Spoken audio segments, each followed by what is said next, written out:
What is up, everybody? Welcome to the next edition of the Losers Lounge podcast, and we are in for a double subject. This is the 8th week in a row where we're doing these podcasts, and I love doing these things all in a row. Ladies and gentlemen, this is going to be the review of AEW Full Gear, followed by the predictions to Survivor Series WarGames. Man, what a Thanksgiving weekend. And first of all, since at the time of release, it is Friday, November 25th, so I hope you guys enjoyed your Thanksgiving. Means a lot to everyone to be there for their families. And I also want to take this moment and say, I love you guys. That's how it works. But in the meantime, here is two-time Losers Lounge Member of the Year and Optimistic Hall of Famer, the heelist of Balors. Will, oh my god. Ow, what? We already did this enough last week when you were falling asleep when we talked about the TBS Title Match. You're going to fall asleep again? Wait, what are you talking about? I've been asleep since last week. Oh, so you missed Full Gear? No, I was awake and I fell back asleep again. Oh, okay. It was a good show, folks. Oh, don't worry, it was a good show. I fell back asleep. Yeah, but I just introduced you to the podcast. You're supposed to say hi to everybody. Oh, okay. Hang on, let me brush myself off. There we go. Clean myself off. Oh my god. The heelist Dude, has arrived. Dude, you could totally use a shower right now. I took a shower like a few minutes ago, too. Yeah, a few months. Yeah, a few months ago. I get that. What the hell are we? AEW marks? Yes. Well, kind of. I don't know. Not exactly, no. For the record, folks, I highly doubt that all wrestling fans are like the people who never shower. I think that's just, stereotypes. Yeah, pretty much. Anyways, I'm the heelist of Balors, and it's great to be back on the Losers Lounge podcast. We're here to talk the fullest of the gears and the war of the games. So don't ever do that again. That was just weird. Yeah, it was. It's all good though. I must say that Full Gear seems to never miss, huh? Yeah, neither does another person out there. But anyways.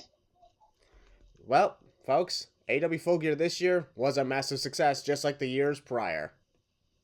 Just wait till 2023 and it's going to flop. I'm kidding. Mostly. I mean, we don't know about that, but still. I don't understand why AEW puts the most effort into their Full Gear pay-per-view, meanwhile the others are just crammed in together or too much overdone. Yeah, for real. They really got to work on that. They do. And also, we're going to talk about the predictions of Survivor Series WarGames. That's going to be the first time ever that WarGames is on the main roster and part of Survivor Series. Yes, sir. I'm excited for that. I know Willie's excited for that. Everybody who's probably watching this is excited for that. You know it. And here's the thing. We may be pre-recording this on Wednesday, but as the time of release, it is Friday. Willie, how was your Thanksgiving? I'm going to pretend it happened. It was good. Watched the parade, then watched the puppy thing. The dog show afterwards. It's always a tradition for me. Yeah, well, here's to hoping all that stuff actually happened, because if none of that stuff happens, and then you just say that on the day of this podcast released, that's just awkward. Yeah, it would be awkward. I just put you on the spot. And yeah, folks, you did, so there you go. And folks, if you hear someone in the background, that's Heel Balor's siblings. Yes, my family is home, so throughout probably the entire show. So bear with me, ladies and gentlemen. Yeah, we bear with you, like an actual bear. All right, folks, we're going to start things off with the steel cage match that took place with Jungle Boy and Luchasaurus. That was the way they kicked off Full Gear. But, of course, on the pre-show, there was a 10-man tag team match where Chaos defeated the Factory. The title eliminator semifinal match where Ricky Starks beat Brian Cage, and a singles match where Eddie Kingston beat John Akiyama. And I heard from that was just one of Eddie Kingston's dream opponents that he wanted, so we'll give him that moment. But of course, folks, the main show started off with the steel cage match with Jungle Boy and Luchasaurus on a feud that's been going on for a few months now, and I must say that match was absolutely insane. I enjoyed it very much. It was really good. The match went on for like almost 20 minutes, and what I actually liked about it is, a very interesting aspect of these cage matches over in AEW is the whole you can only win by pin or submission. They take out the escape rule. In a way, kind of a good thing, because, it's a kind of a personal feud. You'd want to keep that inside the cage instead of seeing which one of them can get out of it first. So, there's that to consider. Well, folks, I talked a lot right there. That's okay, though. So, Christian Cage at one point actually tried to get into the cage and then, was literally taken out by security. That was cool. When he was, like, throwing a fit while trying to be let out. It just reminded me of the days when he was throwing a temper tantrum in 2002. Hey, Willie, I was just talking to them about how the times when Christian was taken out by the security in the cage match. Oh my gosh! Reminded me so much of when he was throwing temper tantrums 20 years ago. It should have been me. Oh, wait, wrong person. Close enough. One more match. There we go. One more match. Well, I meant 20 years ago, not 10 years ago. Oh gosh. 20 years ago when he was throwing a fit during WrestleMania 18. Oh yeah, that yeah. So what was your thoughts on the steel cage match? What a way to open the show, man. It was really storytelling driven, in my opinion. I love that Jungle Boy was just getting the piss beaten out of him. The first drive of the match. There was blood, like I think 5 minutes into it. So many brutal spots in it. I love the dive from the top of the cage. That was great. Christian being ejected had me rolling. Then towards the end, of course, Jungle Boy won, so that was great. And yeah, very fun match from top to bottom. I really enjoyed it. There was just atmosphere. The atmosphere itself was just amazing, and just watching the match, with my boys, just watching phone some of that with them. So we all enjoyed it, and it was just a amazing match. Really loved it. Honestly, like I was just thinking to myself, like, what's next for Jungle Boy? Work on your promos. Please work on your promos. The good thing is he's still a kid. He's got a long way to go in his career, so he has time. If he's called Jungle Boy, shouldn't he be called Jungle Kid? I don't know, maybe. There you go. I mean, I think the reason, Jungle Boy, Tarzan, and then there was the whole thing with Luchasaurus, Tarzan, a boy and his dinosaur. I mean, not like the good dinosaur. After all, that's what Jurassic Express is. And by the way, in my opinion, since you brought up the good dinosaur, I think that movie's overhated. I'm just not a big fan of it. It's just there. I don't hate it. I just not care for it. Yeah, I know. But, okay, folks, we're going to move on to the next match. The next match was the match to determine the World Trios Champions. And that's Death Triangle defended against the returning Kenny Omega and the Bucks. Carry on my wayward son. No joke, I did not know what that song they were using, so I had to like ask around. I was like, oh, okay. Wait, back up. So. You didn't remember Wayward Son by Kansas? No. Get out. Out! Out!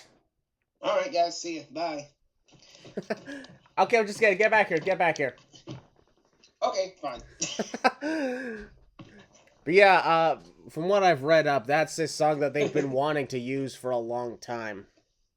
Okay, that's why they used it. Yep. They used it back in the days when they were just wrestling in backyards. Oh, so their entire careers. I'm kidding, folks. I'm kidding. Wow. Willie went there. I love the Elite. Not to be the egotistical psycho. But anyways, I love the Elite. Okay, then. Okay. All right, then. Overall, though, that match was absolutely insane. What a freak. Every time these teams get together, it's always magic. I mean, technically, this is the first time they've ever faced off in a trios match, but okay. Yep. Well, I mean, like, separately. Yeah, when the Bucks took on the Lucha Brothers at All Out 21. Yep. I was there for that in that steel cage match. Oh, dude, that was magic. And you know what I find convenient? What's that? How cool would it have been if this match actually took place at All Out? You know why I say that? Would have been a lot better. You know why I say that? Why? Because at previous All Outs in 2021, the Lucha Brothers took on the Young Bucks, and Pac once took on Kenny Omega at All Out. That is right. So imagine if there was an All Out where, it's a trios match now. 2 matches put together into one. Circle. Yep. But Full Gear is still a good place to do it. Oh, yeah. And I thought the match was insane. It seems to me like, one of the coolest things they've done is add in the World Trios Championship to give us absolute bangers like that. Yep, bangers after bangers after bangers. And you know what? I'll be honest, I won't lie. I was shocked when Death Triangle got the win. I was shocked too. I was like, okay, I'm happy. Yep, because here's the thing. Pac wanted Ray Phoenix to use a hammer to win the match, and earlier he's like, no, I don't want to do that. Just when Why he was would you about to hammer be Kenny put, Omega? and then when he was about to be put in the one-winged angel, he's like, you know what, never mind, might as well. Exactly. So I like in the ways that he did it. He cheated to win, but at the same time, he didn't want to do it. He felt like he had to do it. Exactly. So that's the difference. Mm-hmm. And folks, very great idea and very good big W on the part of Tony Khan, because that was only match 1 of potentially 7. Yes, for real. The best of 7 series, Death Triangle and the Elite. By the time of the recording, the second match hasn't happened yet, but I'm pretty sure it did by now when you're listening to this podcast. So either Death Triangle are up 2-0 or we're tied at 1-1. Exactly. I don't know about these best of 7 series. I don't know. Yeah, I don't know. There's just certain things that shouldn't happen. I don't know. I feel like for me, I feel like it shouldn't really happen. I think they're just doing it for the heck of it, just to spam it out for months and months and months. But I think there is a story connected to it. So yeah, there is a story connected to it. But I think want. the other reason they're doing this is just so the Death Triangle wouldn't have to have such a short title reign. Exactly. Let's carry it out up until like January or something like that. Then we'll have the Elite win the titles or something. Which is when they are going to win them anyway. So. And plus, let's be honest, we're having I think they're trying to do a lot of build up and other things they wanted to take care of, as they want to do actual build up into Revolution in March. Which, by the way, folks, Revolution, March 5th, 2023, at the Chase Center in San Francisco. Ooh, good place. Yeah, first time that AEW is going to be on a pay-per-view in San Francisco. Nice. I think that's amazing. That's good. But let's be honest, this just means Double or Nothing's going to be in Vegas, and All Out's going to be back in Hoffman Estates, Illinois. Yep. And Double or Nothing's going to be in Chicago, probably, so, yeah. Wait, what? Yay.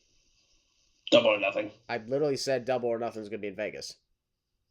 Where are the other pay-per-views?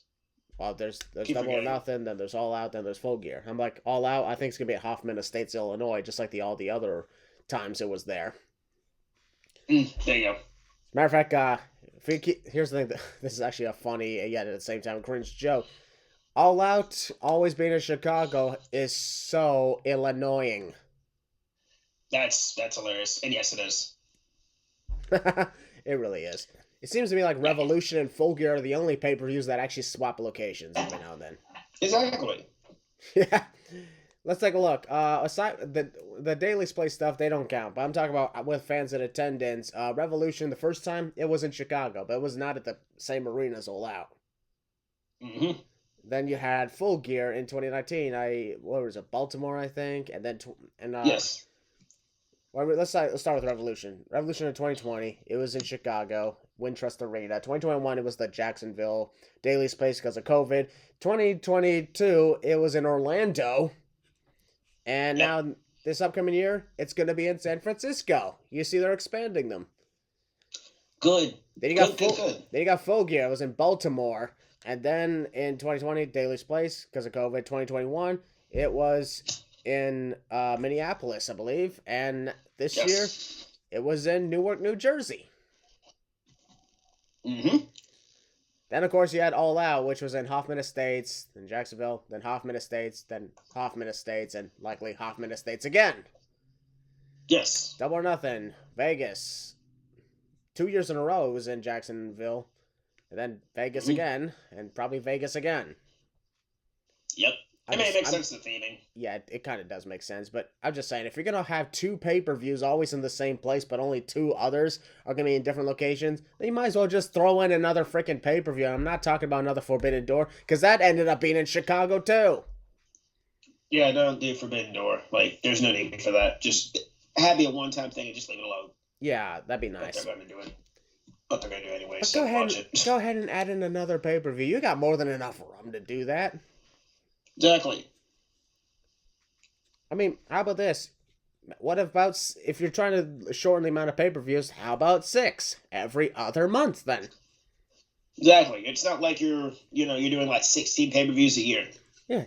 January, and then Just spam it out. January, then March, then May, July, September, November, and then repeat. Ta-da!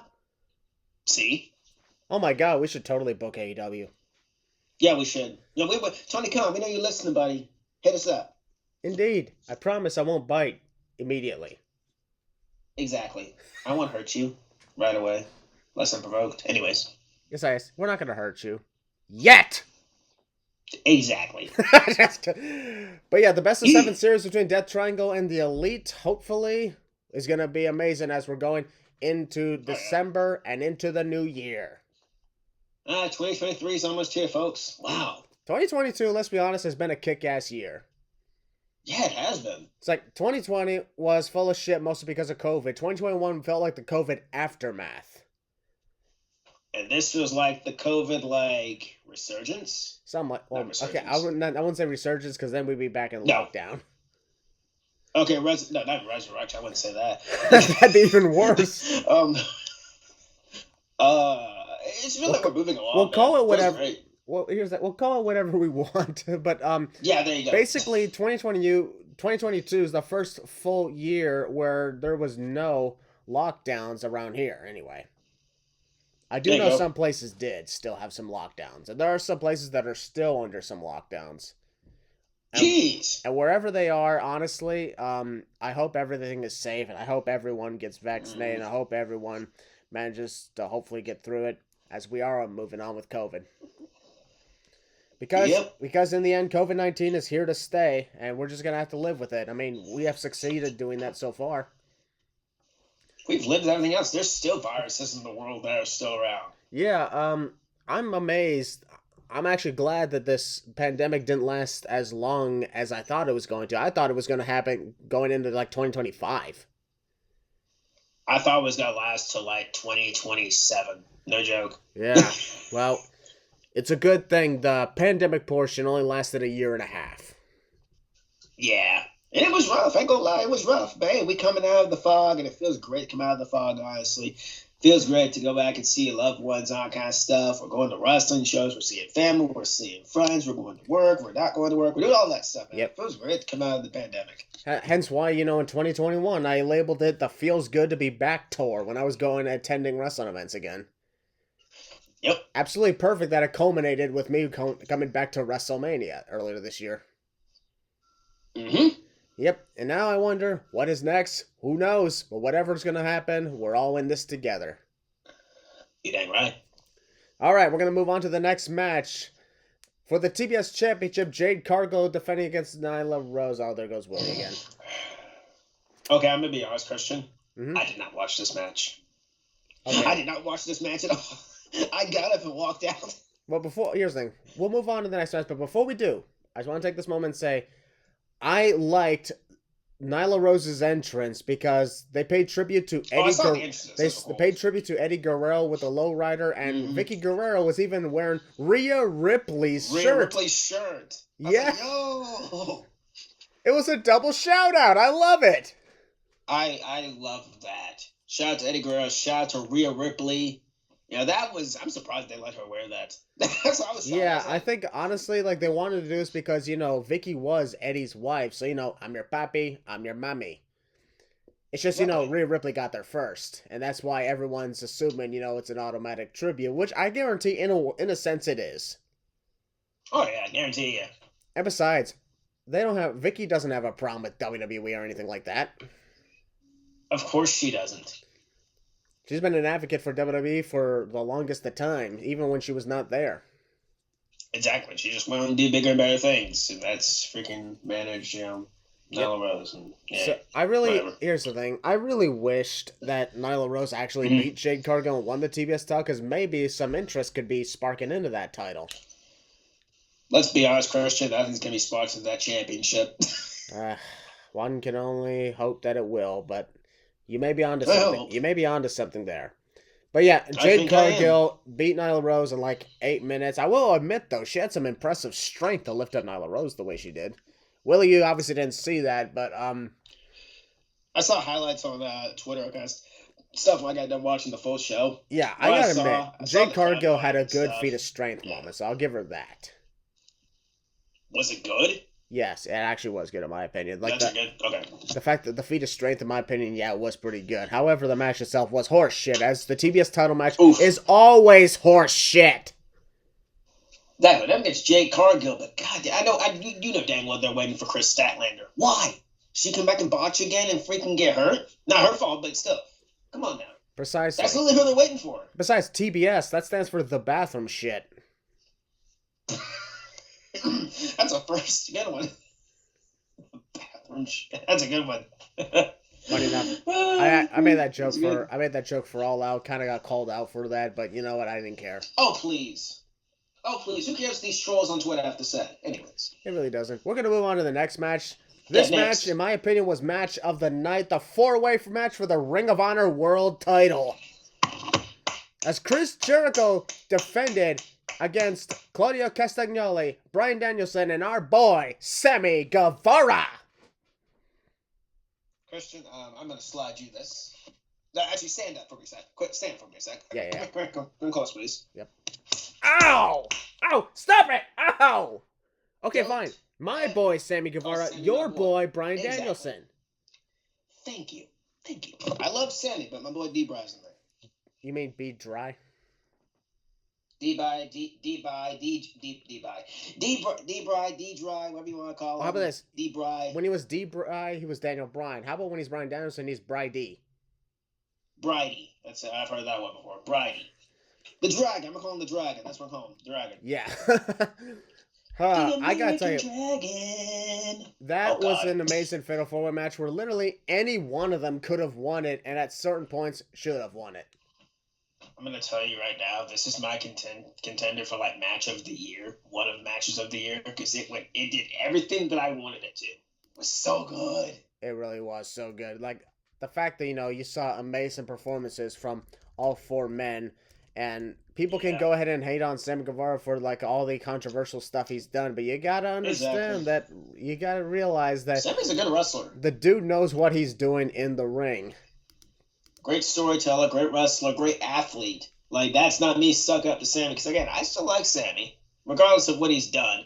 I still like Sammy. Great professional wrestler out there, and he's going out there and doing what 3 of the best out there, in my opinion, with Danielson, Claudio, and the Jericho guy. I love Jericho. The Ocho, which I still think is very stupid. It's amazing how much all 4 of them put a lot of heart and soul into that Ring of Honor World Title. Almost made it feel like it was a Ring of Honor pay-per-view and everything. If this was the Ring of Honor pay-per-view, Christian, I'd honestly not be watching. Which is weird, because I've been watching the upcoming show. I actually might watch Final Battle. I know I said last week, folks, I know that, but I actually might check out Final Battle. We don't see if the card's good. And besides, either way, Final Battle is taking place hours before Deadline does. We're going to talk about Deadline. Oh, don't you? Not today. A few weeks from now, we're going to talk about Deadline. It looks so good. Well, one match, but still. Anyways, but yeah. This Fatal 4-Way, man, I was on my feet throughout the entire freaking match. It went everywhere. There was spots, there was knees, there was shooting star presses, there was code breakers, there was GTHs, there was the swing, there was everything I could imagine. One of my favorite spots of the night with this match was when Claudio threw Sammy out of the ring. D-Bry catches Claudio with the flying knee, and I thought Bryan was about to win the title. I was about to jump out of my seat, but he didn't. So, yeah. Everybody got hit with everyone's finisher and kicked out of everyone's finisher, but I just love how Jericho took advantage of several opportunities and connected 2, not 1, but 2 Judas effects on Claudio. I thought the first one was botched. Well, here's the thing. You're doing it while he's swinging Sammy, so you're trying your best not to hurt Sammy, but at the same time hit your target, so that can be really difficult to do. I thought you were about to say he's not trying to hurt Claudio. I was going to say, isn't that the point? Yeah, I'm talking about Sammy. Yeah, I don't want to hurt Sammy. Yeah, I was waiting when he was getting swung. I was waiting for Bryan to bust out the flying knee like it hit Sammy, but he didn't do that. So Sammy was caught in the label lock after a I think it was a shooting star press Sammy did. No, 630 I think it was. And that was awesome. This match went everywhere. Sammy, quote unquote, turned on Jericho, which we saw coming, of course. There was no interference from the Jericho Appreciation Society or the Blackpool Combat Club. So good. It just did everything that I personally liked. I love the work rate in this match. I love the storytelling as well in this match. It was amazing. There were times I thought Claudia was going to win. I thought Braun was going to win. I thought Sammy was going to freaking win. I was like, nope, don't. Oh my gosh, it was so good. Again, if you haven't seen the match, please go out and watch it. Please. Even if you're not a work rate guy, if you're not even a storytelling guy, please go out and watch this match. It is really, really good. It didn't even go that long either. It was like 20 minutes at least. About 22 minutes. But I will say, 22 minutes, yeah. I will say another thing. This is something I'm actually hoping for. How cool would it be if after all of that, at the final battle, we get Jericho and Sammy Guevara 1-on-1? Because here's the thing. He's faced Claudio for that title 1-on-1. He's faced Bryan several times for that title 1-on-1. I think it's time for Sammy to get his 1-on-1 shot against Jericho. Sammy doesn't become champion. Chris Jericho's remains champion, but sure, why not? I mean, what would you have the done? title. Who would I have win? Danielson, easily. Even though he's already tried and failed several times. I know, but still, I want to see Danielson. I want to see Danielson as a champion, for God's sakes. Well, I don't know what they're doing with him in this company. Apparently, he doesn't. Yeah, he doesn't. I don't care what he wants. Oh my God! I want to see him as champion. Yeah, I'll be honest, that'd be nice, but he, as we have found out, Bryan Danielson, folks, doesn't want to be a full-time wrestler anymore. He doesn't. He wants to kind of step back a little bit and do his own thing. I wonder what that means. Yeah, he's gonna school the new guys for a while. He's gonna, hang out for a little bit, and then he's probably gonna let his contract expire and go back to WWE in the near future. So we're gonna find out. Indeed. Y'all do know he's coming back, probably. Oh yeah, at some point he will be. He will be. He'll be back. But in the meantime, Good folks, match. Yeah, we're gonna move on to the next one. This was okay. Dr. Britt Baker, DMD, versus the returning Saraya, whatever the. I'll be honest. I don't think there's no wrong way to say it. No, there really isn't. Saraya, Sarura. Okay, Sorority. I mean, technically there's no U in it, but okay. There you go, sorority. Okay, now they're adding a T in it. Well, you know what Anyways, well, I liked it. It was Saraya. I'm gonna be honest, folks. Saraya did okay. Spotted. It was very I want to say it was botchy. Nothing really they could do about it. It was Paige. I'm sorry. It's Paige. Anyway, Paige's first match. I'm still gonna call her Paige, folks. I don't care what anybody says. Paige's first match back since like 2017. Yeah. And even then, then, if you realize it, she only had like 1, 2, maybe 3 matches in 2017, so she hasn't exactly had a full-time, big-time matchup since, 2015 or so, something like that? Pretty much, when she was the anti-diva. Boy, have times changed. Anyways, but it was a pretty okay match. There were scary spots, like the net breaker on the outside from the apron, which don't do that again. Britt Baker was taunting her brother. I'm like, first of all, why would you do that? He could reach over and easily take you out, which I would have laughed at. I love how safe the curb stomp was. She literally hit her in the back of in the back, which was fine. Didn't give her a neck, which is great. Lots of storytelling in this match. Especially after the last match we had with the ROH title, this was a very cool down-ish match. So I was just like, don't kill her. Don't go out there and kill yourself. Don't go out there and hurt yourself. And it was very, very smooth, very, very, very smooth match. It was just there. Yeah. It was good. Yep. I will say that, and even, here's the thing, I'm not going to criticize and taunt the living shit out of Saraya for not performing as well as everybody had hoped, but because I understand, she has a lot of ring rust. Even she tweeted about it saying she needs to get the rest of it off, and I'm like, that's understandable. She needs like a few more matches before she can truly get all the rust off of her. She talked about it in the media scrum. She realized she had lots of ring rust. It's going to take a while, people. It's going to take a while. And that's what I respect about that, and that's why we all respect one another for that. You're dang right. So that's why I'm like, to Saraya, I know she never watches anything else, but if she ever did, we support you very much. We welcome you back in the ring, and we cannot wait to see all the rust off of you so you can perform at your greatest. What Christian said. Yep. Hey, maybe she could be the next TBS champion. At this point, I'll take anybody. Yeah, I'll be honest. Perhaps maybe Saraya could bring in a lot more legitimacy into that title.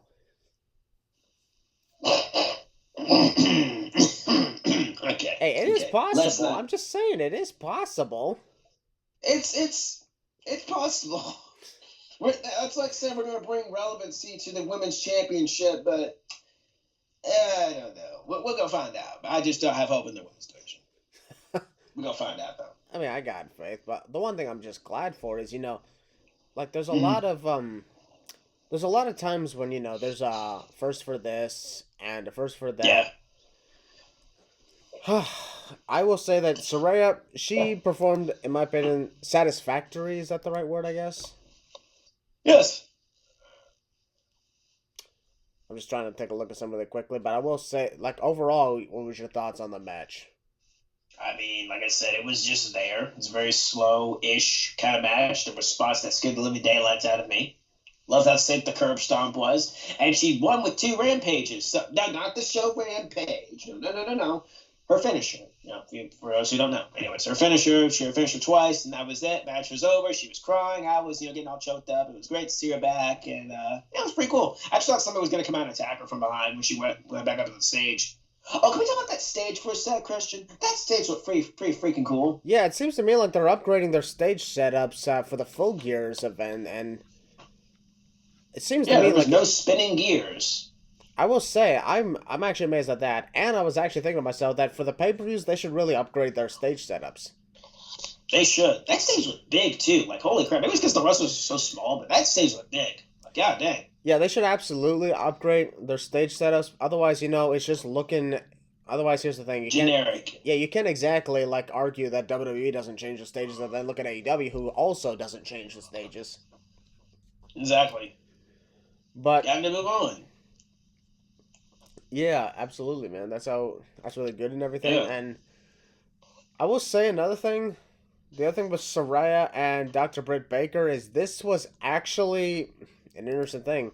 The first women's match on pay-per-view that wasn't for a championship or a tournament final, and it was just a regular one-on-one match. It was just, non-title and everything. Since 2020. Well, I mean, not really. It's actually happened before, so I mean, I'm saying the first time since 2020 where there was a non-title women's feud that did not involve anything else. No championships, no tournaments, no trophies, just one-on-one between 2 women. And that's the other thing, non-title women's matches on pay-per-view is something that should be happening as well. Yes, please. It gets this more invested, especially if the championship matches are all full with people. So yeah, that's the thing. The same thing that WWE honestly needs. Yes, they do. This is why I'm hoping. Please. This is why I'm hoping that for WrestleMania, we get Ronda Rousey versus Becky Lynch, but it's non-title. Cool. Because how great would it be if there's a match between those two where there's nothing at stake, so nothing to lose? There you go. That would be absolute chaos. So that's why, at the same time, something was on the line for Saraya's case, and that was, to see if she can still go. And in my opinion, she succeeded at that. She really did. Okay, we're going to move on to the next match, and this was the triple threat for the TNT Championship as the champion Wardlow defended against Samoa Joe and Powerhouse Hobbs. Match was just a little bit under 10 minutes, and what I'm glad for is they didn't waste time. I was a little upset it was under 10 minutes. I'm like, I wanted to go a little bit longer, but that's just me, because I love this match, except the ending. I'm amazed that, they did not reinforce the ring for this, because, oh my god, 3 super heavyweights are in there. That's legit. I thought the ring was going to collapse. No joke. Because, well, AEW's budget isn't exactly as big as the others. Oof. Ouch. Folks, just because Tony Khan has more money than Vince ever did doesn't mean AEW's on a bigger budget. That's not how it works. Tony Khan? You mean his daddy? Same thing. You give it up. I'll be honest, even Tony has more money than Vince ever did. Yeah, he does. But regardless, back to what I was saying is just because they have more money doesn't mean AEW's on a bigger budget, because that's not how it works. No, they're 2 big wrestling companies that still have to do business. That'd be this was kind of a weird thing to say. That'd be like Elon Musk Like, directing a movie. God.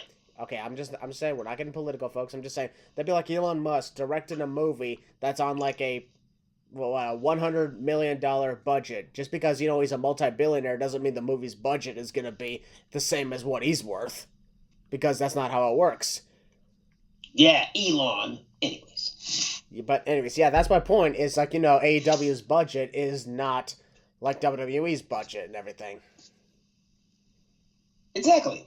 Just because the cons have more money doesn't mean they're investing more money into the company. Otherwise, AEW would be at a higher standard in technology than WWE would be.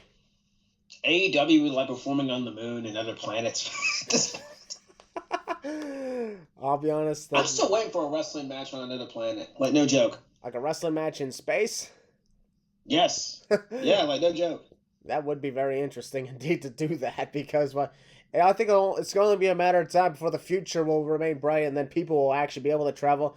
And then in like hundreds of years, well, we'll be long dead by this point, but hundreds and hundreds of years from now, they're living in an actual Star Wars galaxy. We're going to find a way to regenerate our bodies one day. Yeah, I'm going to resurrect myself.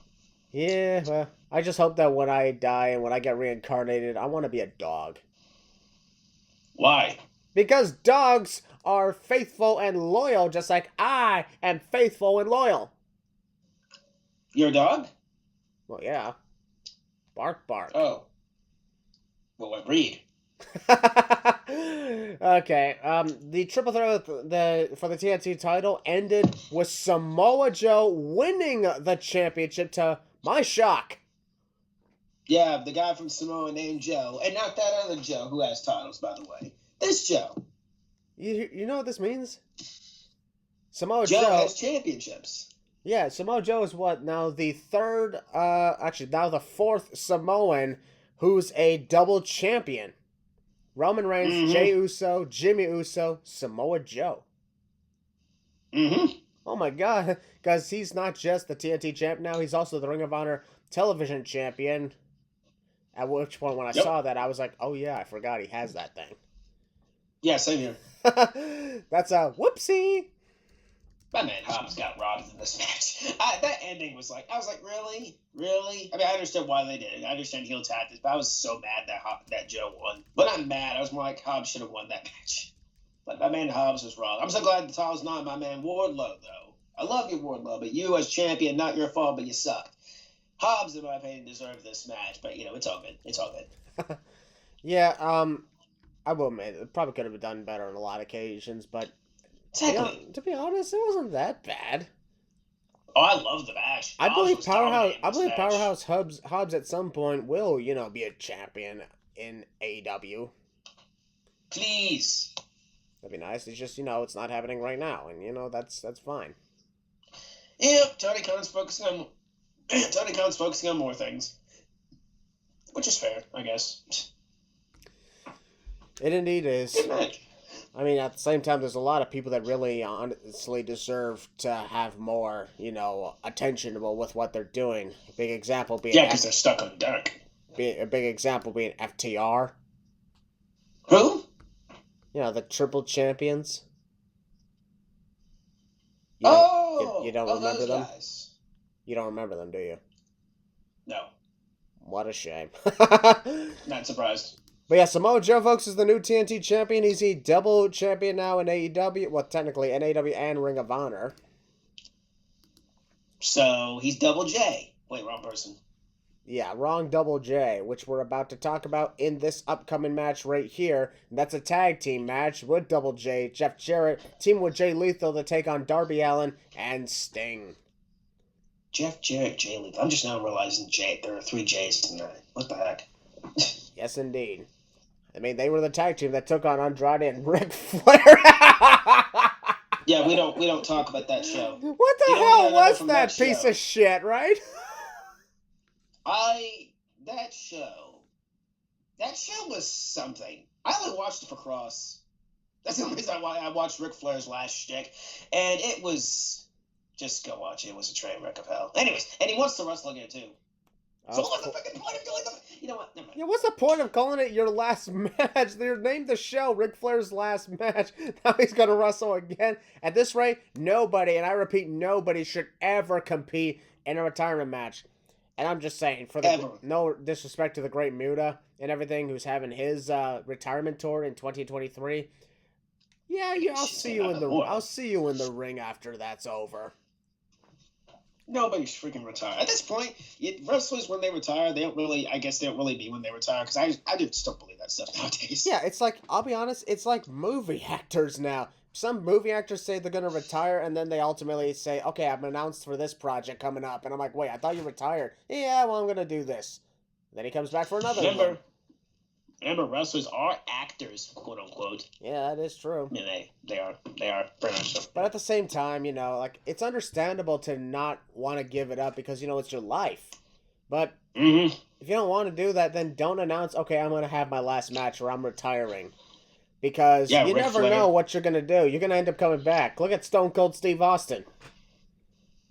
That's still... I'm giving him a pass. I don't care. I'm giving him a pass. I can't wait. Yes, that was great. I'll face Stone Cold. I understand that, but that's, I'm just saying that's just my point exactly. Like, Yeah. Then again, Austin never exactly had a retirement match, but at the same time, he said in Dallas, I could have my last match right here, and now we hear rumors he's going to wrestle in Los Angeles now.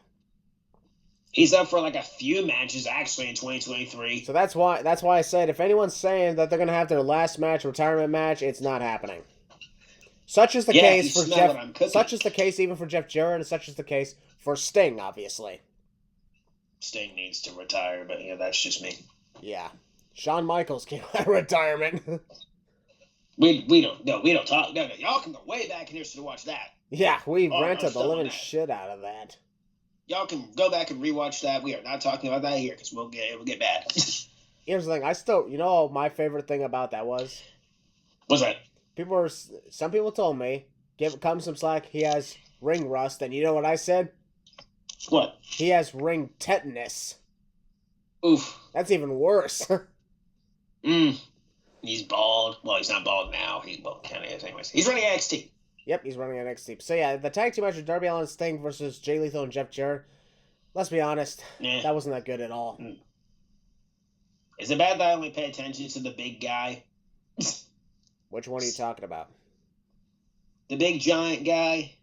The basketball guy. Satnam Singh. I forgot about him. He was was interfering a lot in the match. Khali.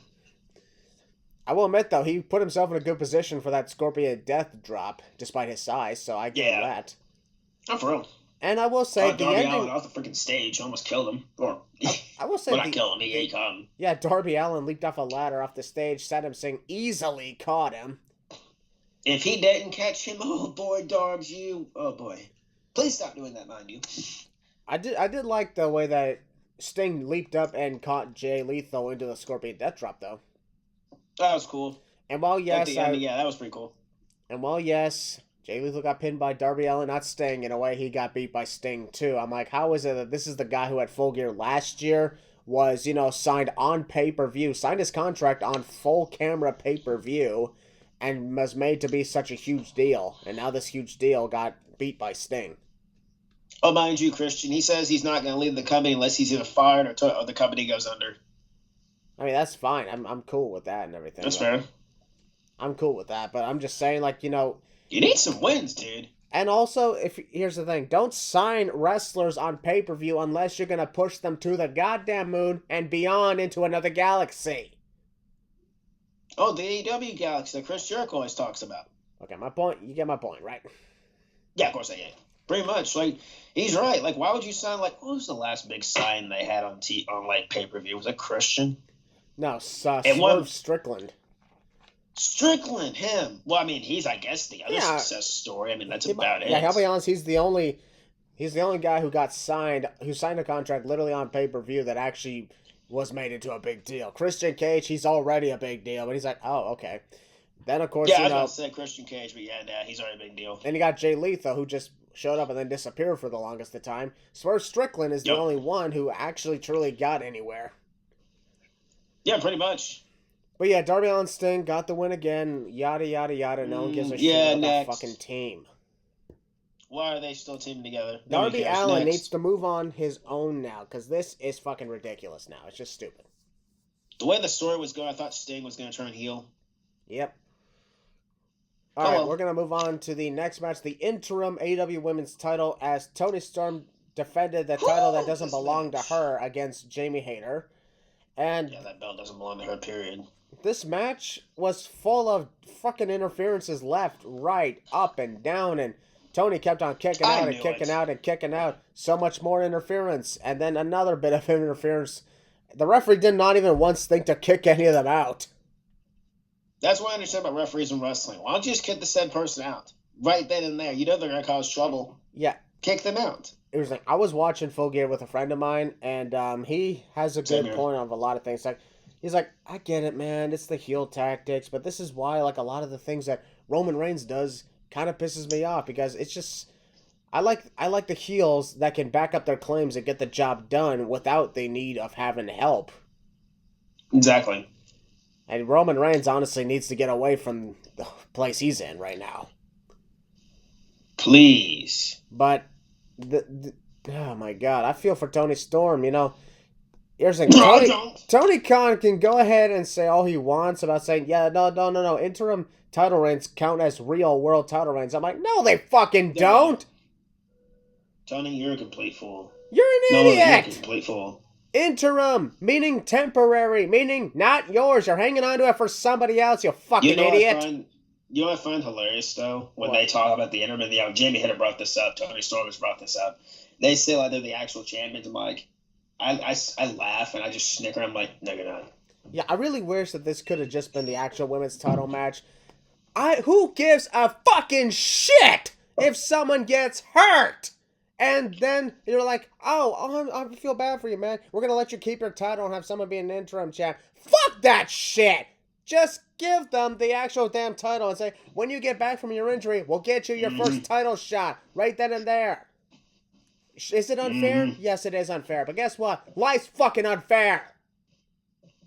What's the old saying? Life sucks and then you die. That's the old saying. I'm not going to go that far. But yeah, I get what you mean. That's true, yeah. But I'm just saying that's why WWE, they don't do any of that interim shit. I mean, they did the interim a couple times, but it wasn't because of injury. It was because they couldn't go anywhere. I mean, even then, the whole thing with Jordan Devlin and the Cruiserweight title, they honestly should not have done that because, you know, NXT, they should have just stripped him of the top because of the COVID pandemic. But even then, he was Cruiserweight champ, while Santos Escobar was the interim champ, even when NXT UK restarted themselves back up. They restarted themselves back up several months before Jordan Devlin finally crossed back in the United States.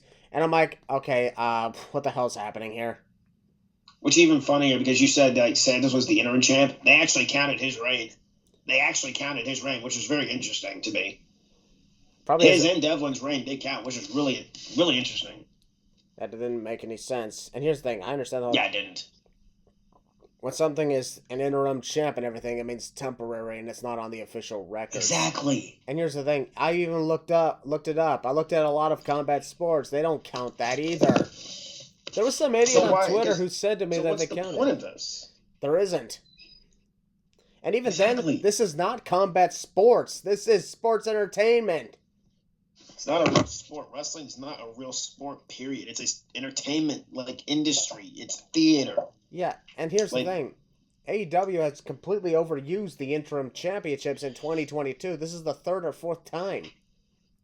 It's ridiculous, and it needs to stop. So whenever whoever gets injured next, if they're a champion, just take the damn title off. Vacate the belt. There's nothing wrong with that. And here's the thing, we're not going to look at them any less if they did that, because that's fucking tradition in pro wrestling. Which I find hilarious, Christian, because there's rumors going like, oh, Tony's thinking about stripping Thunder Rosa of the title. I'm like, you should have done that in the first place, you fucking idiot. Then why didn't you freaking do it in the first place?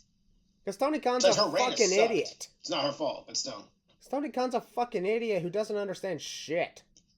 You fucking mark. Exactly. I've always wanted to say that. Anyways, but yeah, that's pretty much what he is. He's a freaking mark, and we all know that. Like, what are you doing with these interim champions? Okay, here's my question. I asked this to my boys a few days ago. I'm like, so what happens if the interim champion of the interim champion gets injured? Do they crown an interim for the interim champion? The way Tony Khan books things, I wouldn't be surprised if that's exactly what he did. Exactly. So then why did you? I don't get it. Okay, so you stripped the former world champion, and not John Moxley, the guy before him. We're not going to talk about him. And then you stripped the Elite, right? You stripped them. But why didn't you strip the guy who was world champ before that guy? Well, not really. No, the guy who held the title twice this year. Why didn't you strip him beforehand? That doesn't make any sense. Well, here's why did you not? Well, to be fair, like, this was an injury. This was suspension. Oh, that's true. Yeah. There's a difference on that. But yeah, that's a completely different scenario, and the severity of Thunder Rosa's injuries could be a lot more, bigger than we thought it was. She's legit hurt, people. Yeah. Strip her of the freaking belt. And I love Thunder. That's my girl. I love Thunder Rosa. It'd be like... one of my faves in AEW. It'd be like if Big E was WWE champion when he broke his neck. It'd be like putting an interim title for that while he's recovering from his likely 2.5 to 3 year long injury. Exactly. It won't make sense. Can't wait to see him back if he comes back. And I even said this in last week's podcast, if they're gonna do the whole interim title shit for people who are injured, the injury should be only something that's gonna keep you out for at least 2 months at the max. Thunder Rosa's been out since August. Since 3 months. Yep. Stripper. I love Thunder Rosa, but strip her of the belt. And no, don't turn her heel. They're probably gonna turn her heel when she returns anyways. I don't know. This whole interim crap needs to stop. Yeah, stop with the interim title shit. Just call it the official title reign. Because if you do that, no one's going to think of you any less. We're thinking of you less because you put the word interim over it, and it's stupid. Oh, they're like, but Jamie Hayter and Thunder Rosa were champions. Tony Storm were champs. I'm like, no, they weren't. Nope. Because their reigns don't count. Their reigns don't count. Jamie Hayter is the champ, quote, but not really. Tony Storm was a champ, but not really. Now she's not even a champion at all. She was never champion to begin with. She was carrying on a fake prop. Yeah, it's a replica. No, it's actually a world championship. No joke. It's a replica. Is it really a replica? Are you sure? Because there's only one real championship. I get what you're trying to say. Exactly. There is one world champion. And she's at home injured. And the locker room's turned against her because fuck that locker room. Anyways. But yeah, okay. I want to talk about the match for a sec. The match was good. The match was very, very, very, and I don't want to say this in a mean way. The match was very video game-ish. And what I mean by that is there were so many. One of my buddies, he mentioned it was on Legends mode in the wrestling games because there were so many kickouts in this match, dude. There was blood too. Yeah, there was quite a number of kickouts in that one, especially when all the interferences on Toni Storm happened. When she got interfered so many times, got hit by so many different finishing moves and attacks from behind, from whether it was Rebel or Dr. Britt Baker. She got the curb stomp as well on the outside. She's still kicked out. Yeah. And that's the moment where you think... She got the curb stomp, a belt shot. She got... What else she got? Forearm to the freaking face, which was stiff, and it busted her up. And even she got hit by her own finisher. Yeah, she did. I laughed at that. And if you kick out of all of that, how the hell does she lose after that? Well, she did. She lost her freaking... was a turnbuckle shot, and then that was it. And then, Jamie hit her finisher, and then she won the title. Quote, unquote, won the title. I mean, she won, good, but she's not really champion. Yeah, this was ridiculous. Completely. I like Jamie, but I really don't get where all this massive hype is coming from. I like her, but I don't know where this is all coming from. Great, it should be great. I love Toni Storm, too, but just... I'm so glad you're not champion anymore. Now, can you please? It's funny. It's funny that you said, Tony. It's funny that you said, "Oh well, Thunder Rosa can lose to me when she gets back." You're not champion anymore. Well, you're not champion anymore, so it doesn't matter anymore. Exactly. So when Thunder Rosa starts getting that made me legit salty. So keep your mouth shut, Tony. I'm so glad you're not champion. When you actually win the championship next time and actually have a full reign, then you can come and talk to me. Yeah. So don't keep your mouth shut and leave Thunder Rosa alone. Please. All right, folks. Folks. Yeah, we're going to move on to the next match for the World Tag Team titles as the Acclaim defended against Swerve in Our Glory. And honestly, what did you think about putting the Tag Team titles second to last? Well, I mean, the only I remember from this match was the rap of Max Caster. This dude had me rolling. Of course he would bring up Of course he would bring up Donald Trump, the guy who's running for president. Yeah, he did. He brought up not Elon Musk, was he? Did he bring up Elon Yeah, Musk? he I think he did. brought up Elon Musk. Yep. Yeah, Elon, yeah. He brought up Elon. He said this broke me. He said that Swerve looked like Randall from Monsters Inc. I was on the floor crying of laughter. Yes, legit, no joke. I was so funny. And the match began, I was like, okay, this is gonna be good. It was okay. Yeah, it was Okay, not alright. bad. But the main storyline was the dissension of Swerve and Our Glory, the complete destruction of it. Yep. Yep. So I don't remember the ending. I don't remember it. So what happened? Well, Swerve Strickland was kind of pissed off at Keith Lee, and he wanted him to try and cheat to win. Keith's like, no, we're not doing this. So he slapped him in the face, and Keith Lee's like, all right, you're on your own, bye. Oh, okay, now it's coming back. Yep, okay, he slapped him in the face and he walked out. Okay. He's like, yep, you're on your own, I'm done, bye-bye. So Keith Lee did a good You're job, in my freaking opinion. Idiot. Good, because Keith cannot be heel. You don't turn Keith Lee heel. I'm sorry. Technically you could. Yeah. I think he's been heel before. Yeah, so at this point, anybody can be heel. Yeah. We even said at one point that the hugger Bayley could never be a heel, and now she's a better heel than she ever was a good guy. Cough, cough. I said that in 2018, so wow, that's crazy looking back on it. 2017, actually. Oh, that's crazy looking back on it now. Dang. Yeah, it's absolutely insane. Anyways, I called that. Wow. Anyways, yeah, it was a good match. Again, I just still remember the rap from Max Caster. That I love the Acclaimed. Now I do. Now, because now they've won me. It takes me a while to win over me with goofy characters, which is why it's going to take a while for Orange Cassidy to win me over. So, yeah. Yeah, that's and of course, I would also believe that, what you got? when it comes to the Acclaim, I'd say Max Caster, he may be a great rapper and everything, but I think Anthony Bowens is the better wrestler. Oh, that's a fact, dude. Yeah. Max Caster is good too, but Bowens is honestly better. Yeah, for real. It seems to me like, you got the talker, the better talker, and you got the better wrestler, so you got the best of both worlds in that one team. Mix it all together and you know that it's the best of both worlds. Anyways. We knocked it all freaking Hannah Montana over here. Yep, as a result, the Acclaim have retained the tag team titles and completed the rubber match. They're now 2-1, but I'm actually glad they beat Swerve and Our Glory without the need of having to cheat thanks to Billy Gunn. Yeah, Daddy asked him out there and he did his shtick, which was funny. Yeah, it was funny as hell. Freaking loving this. Now, Sesame Brother Miracle. Scissor! Woohoo! Yeah, freaking love those boys. Anyways, I think it's main event good time. match. But are you ready to talk the main event? Oh, you have no idea how excited I am to talk about this. Yes, indeed. The AEW World Title Match was the main event as the champion, Jon Moxley, defended against MJF. And for the second pay-per-view in a row, Moxley's in the World Title Match where he loses his belt. Yes. Only this time it's actually a good reason. Folks, we have a new AEW World Champion. It's MJF. My man, Maxwell Jacob Freeman. I've been following this guy since 2018. Wait, what? And I've been waiting. Wait, hold up a second. Yeah. Wait, you've been doing what now? I've been following MJF since 2018. Okay, I'm going to call the police. You've been stalking him. Okay. Wait, one second. Someone's at the door. Yes. Oh, hey, okay, I'm going. Ow. Just yell police brutality. Police brutality! Oh, look at that. It worked. They let go. There you go. Anyways. Okay, for real. Been a big fan of MJF since 2018. What attracts me to MJF? Don't take it the wrong way, folks. What? We don't take that the wrong way. What? He is a good-looking guy, and he is our age, so it's okay.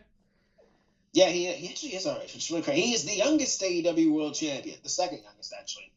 No, is he the first, actually? He is the youngest champion. There was Jericho, Moxley, Omega, and then Page, then Punk, and now MJF. Okay, thank you, because people kept telling me, Page is the first one. I'm like, no, it's MJF. Like, he's really the first. I mean, yeah, like, it's understandable in that case.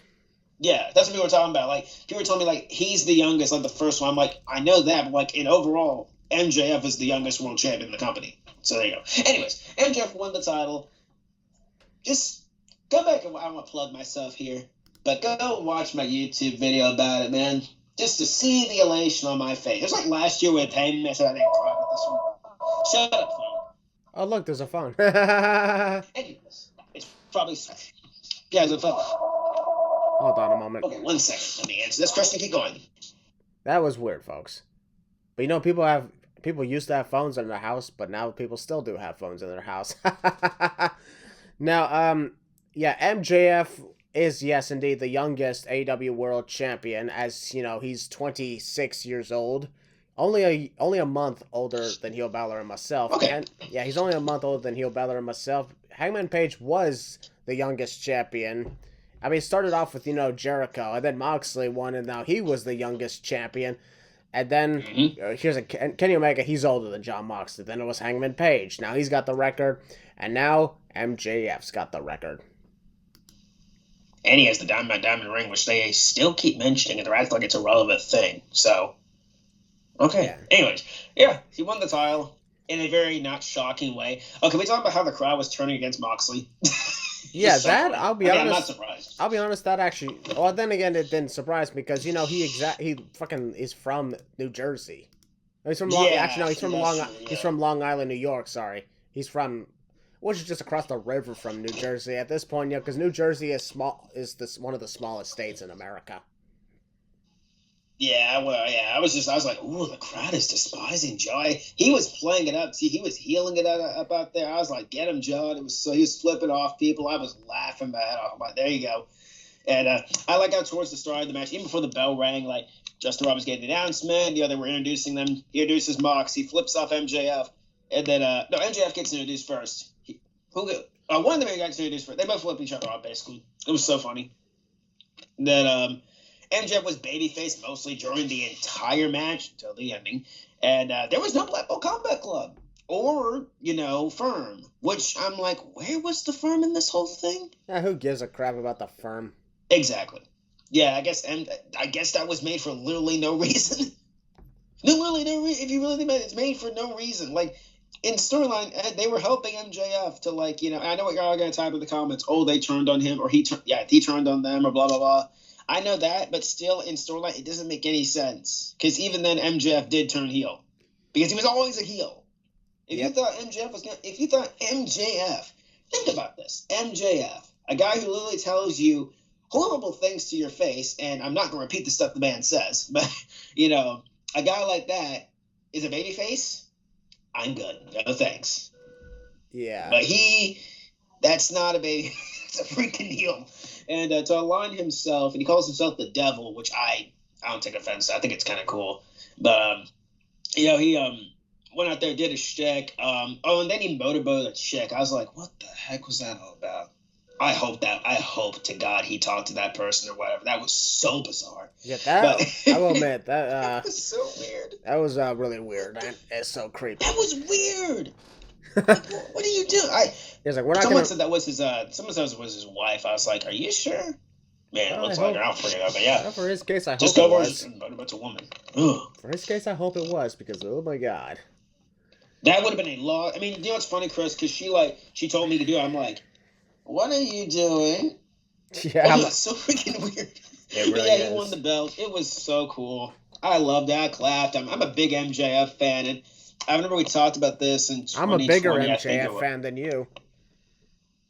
And you know it. Anyways, yeah, it was grabbing MJF. He's one of my personal faves in AEW. Yeah, I remember when they first signed him in 2020, and at first I was skeptical. I was like, why? I don't know if he's gonna do good. He's gonna be allowed to do stuff like he was in the Indies. Oh boy, was he allowed to do it anymore?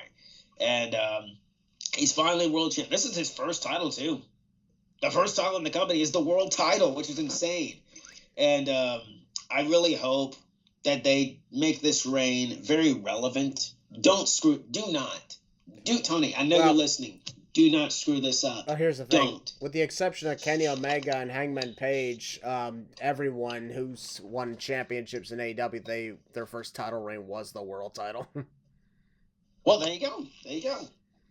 Same with Jon Moxley, too. They didn't screw him up. But like we had mentioned in last week's podcast, we're hoping that MJF is champion heading into the bidding war of 2024.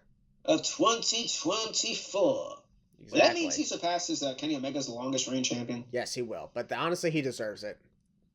You dang right he does. He deserves to hold the belt all the way till 2024. Because here's the thing, that's going to add in more tension to the bidding war. Which is real. There is legit going to be a bidding war in 2024. Yeah, it's just not going to be it's just not going to be for Donald Trump. Nope. It's going to be literally like, a real bidding war. Yeah, one that people actually care about. Exactly. So, unlike other freaking irrelevant shit. I will also ask you, what was your thoughts on William Regal aligning himself with MJF? I was just waiting for it to happen. I'm like, come on, Regal, come on. So when the ref bump happened like twice in the match, Regal slips the freaking dynamite ring. The brass knucks, my bad. The brass knucks, which we predicted. The brass knucks, MJF smashed Mox. That sounds so wrong. He smashed Moxley. That's another champion's job to do that. Anyways, he hit Moxley in the head. 1, 2, 3, new world champ. And then MJF, the ref was going to go raise his hand. He pushes the ref away. That's what I love about his character. He doesn't let anyone bother him. And then the media scrum. Go watch the media scrum, guys. It's hilarious. The guy freaking goes off on everybody. He calls them pigs. He calls them insulting names. And then at the end, he's like, shit's fucking up, baby. And he walks out. It was so funny. Meanwhile, Tony Khan's in the background, just sitting quietly. Because you don't interrupt MJF. You don't. And in my opinion, I think MJF is not the. He's one of the best heels in pro wrestling. Like, he just gets it.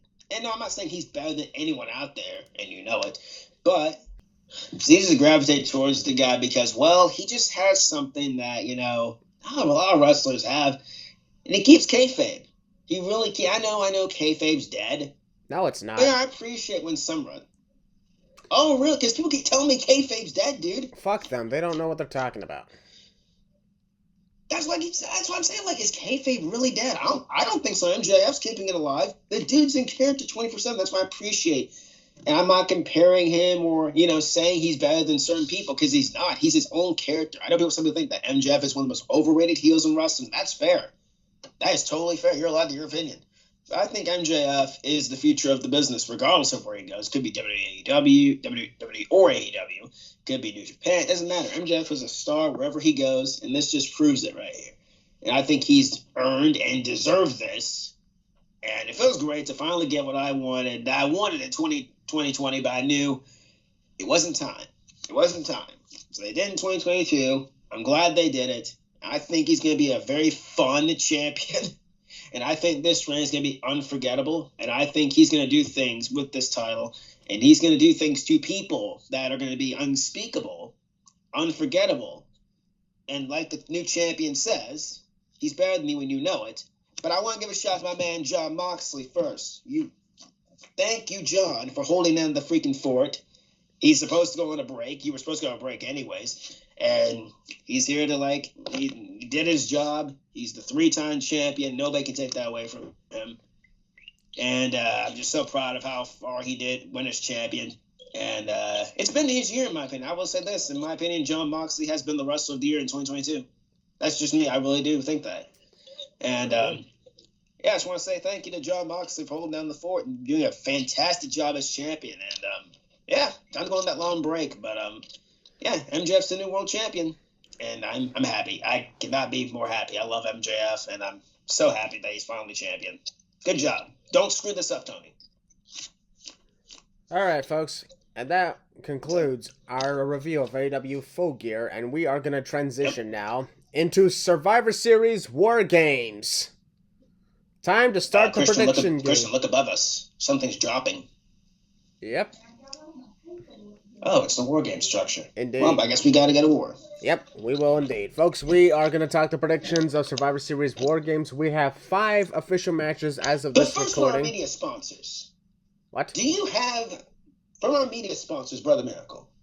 Uh-huh. Do you have hair loss and all that kind of stuff? No. Well, use Balor's healing powers. Wait, that's a thing? Oh my god, let me take a look at this. Huh. There you go, right there, yeah. Heal Balor's healing powers. That's actually not bad. Almost rhymes entirely. I don't need it though, I'm not losing hair. You could, however, use some. Yeah, legit and balding too. So, heal Balor's healing powers. Call 205-516-6095. Don't actually call that number. That's not even a real number. Don't do that, actually. That's not even a real number. You said 6,000. I'm like, there is no such thing as a 6,000 right after that. I will make it a real number. That's not how numbers work, you moron. You can't even do your sponsorship. We have to do our freaking thing. You can't even do a sponsorship correctly.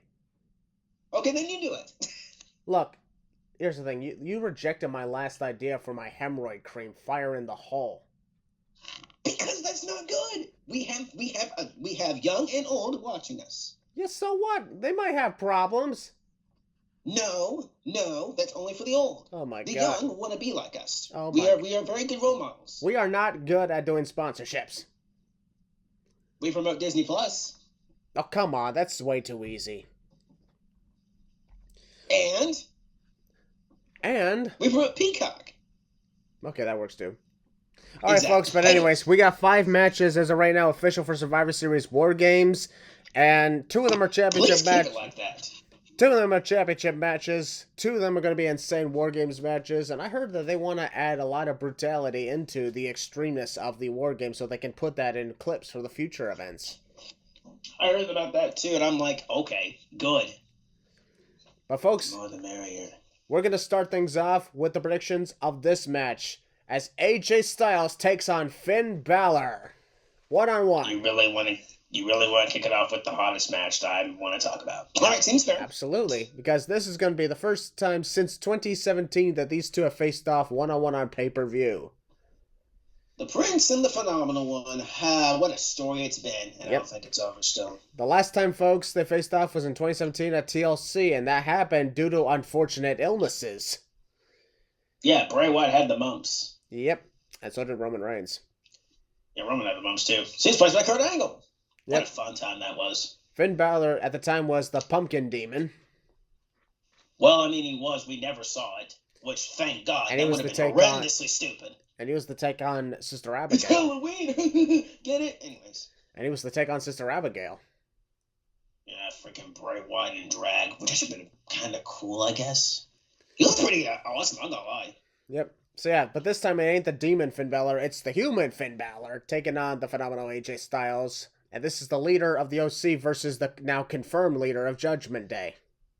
Yeah, he's now confirmed the leader. I think I think he was always the leader, no matter what he said. Thank you. He was always the leader, no matter what they said about any of that. So yeah. Exactly. Yeah, folks, we have a lot in store for that, and I am absolutely hyped for this match with AJ and Finn.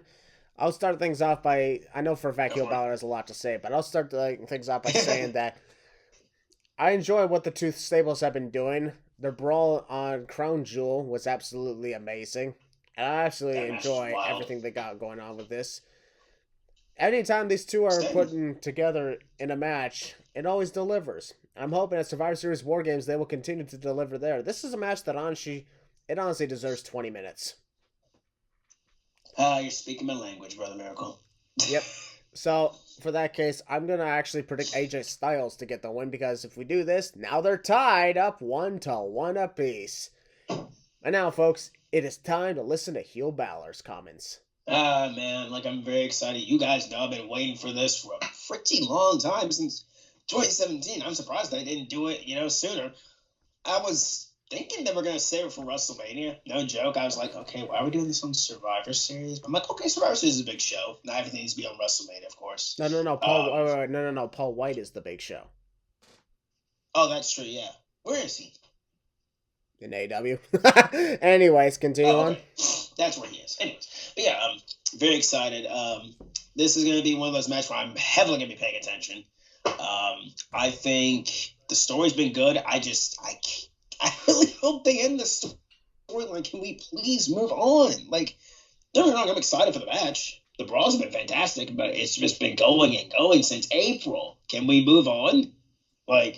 Actually, yeah, it has been going since freaking April. Because AJ Styles was basically rounded back into the entire thing. He was doing his own thing, and then he was rounded back into it. Who do I think is going to win? I love you, Finn. I really do.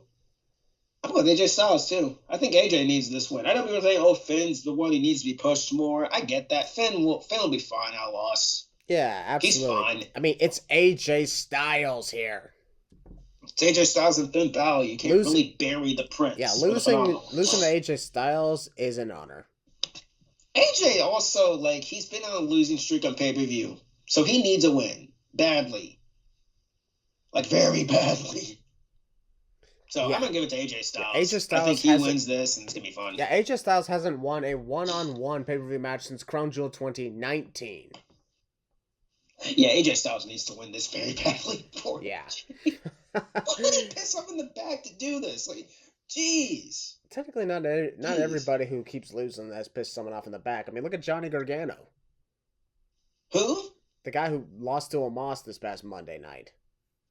Oh, Jobber Gargano. I'm kidding. I love Gargano. I'm kidding. I always want to say it, though. Anyways, I'm kidding. Yeah, I understand, however, trying to make Johnny Gargano look like an underdog here, but Triple H, you're kind of doing it wrong. You're starting him off way too loose. Way too low. Yeah, way too low. I mean, I know you gotta build him by getting him all goofy and kind of stuff, but yeah, I kind of agree. Like, he's kind of starting off a little bit on the weird side. I mean, time to move on a little bit. Gargano. Oh, I love his new theme song. I know people are flipping out about them. I actually like it. It's the same song, people. Chill. Just the guy singing it. Yeah, it sounds cool. Anyways, okay, but Finn Balor's gonna lose, and I think it's not over. It's not ending, and I don't think it's gonna be over until probably, God forbid, the Royal Rumble. So please move on. I need my boy in contention for WWE Championship soon. He will not be. That's insulting. Anyways, I don't think he will. I don't think Finn Balor's gonna be in contendership for world title until after WrestleMania is over. Exactly. So, and probably until Judgment Day's probably ended, but apparently there's rumors that Triple H loves the Judgment Day, so okay, just kick Dominic out because he's pissing me off. Actually, that's a good thing. I know that's a good thing, but he's really pissing me off. Good, he should keep pissing you off. It's his mic skills. He cannot talk. Good, he should keep talking. No more talking. He should keep talking because he's pissing you off. That's worse than Grayson Waller talking. Everybody knows I don't like Grayson Waller, so. Yeah, well, that's why he should keep on talking, keep pissing you off. That's what bad guys are supposed to do. And Balor's a bad guy. He don't piss me off, but that's the reason why. Then he's a shitty heel. Ouch. I'm just saying, if Finn Balor's not pissing you off as a bad guy, then he's not a bad guy. Yeah, he's basically just, I don't know what Finn is nowadays. Yeah, I guess people calling him gangster for some reason, because of the headband. So I mean, he's Finny McFinfin. If they take that, they make that into a character, I'm gonna blame you. I've been calling him Finny McFinfin for years now. I think they're gonna take that. They listen to us. Yeah, maybe Vince would have. Triple H will take our ideas.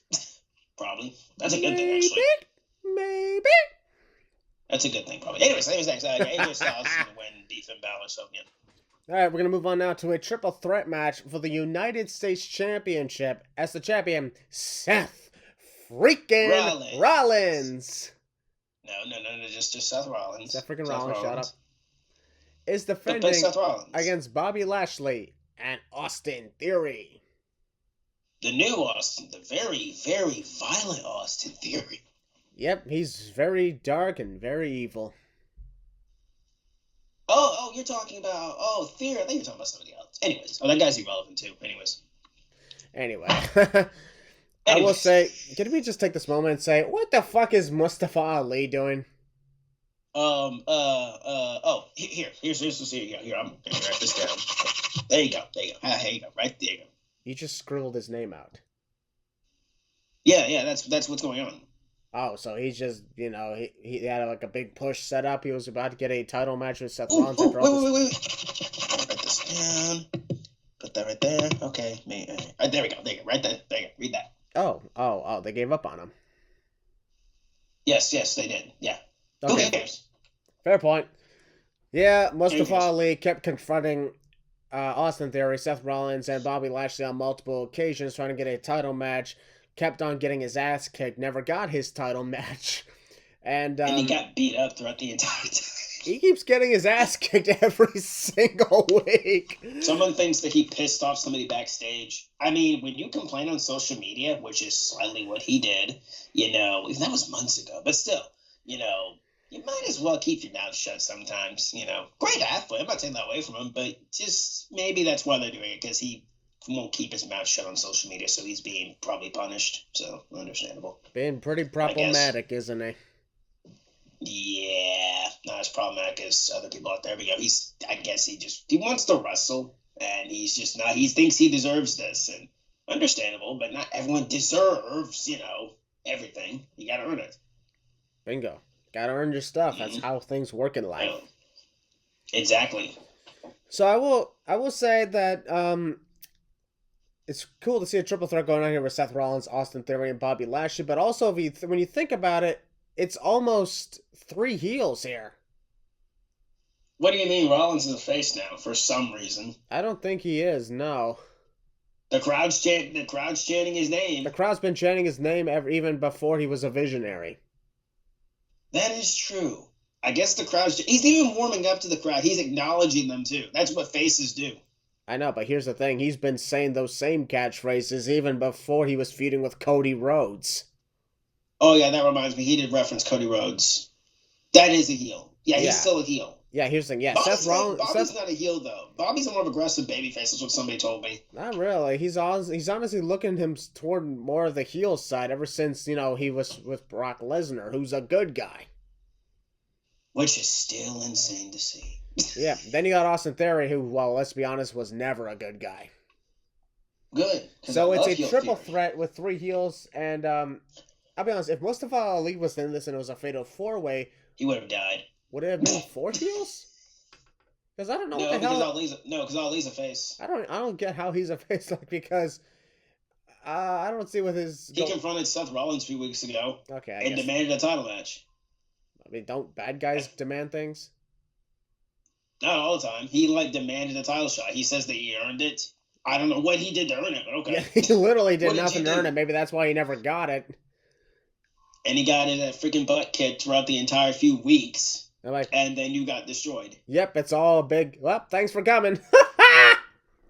Pretty much. So, yeah, if you think about it, yeah, that's pretty much 3 heels fighting for a belt. I don't consider Bobby a heel. That's what I mean. Rollins, I think, is still a heel. All right, if we want to go ahead and say Bobby Lashley is just a pissed off babyface, then okay, we can move on forward with that. Yeah, that's what somebody. Yeah, that's what I'm being told. Bobby's just a pissed off babyface.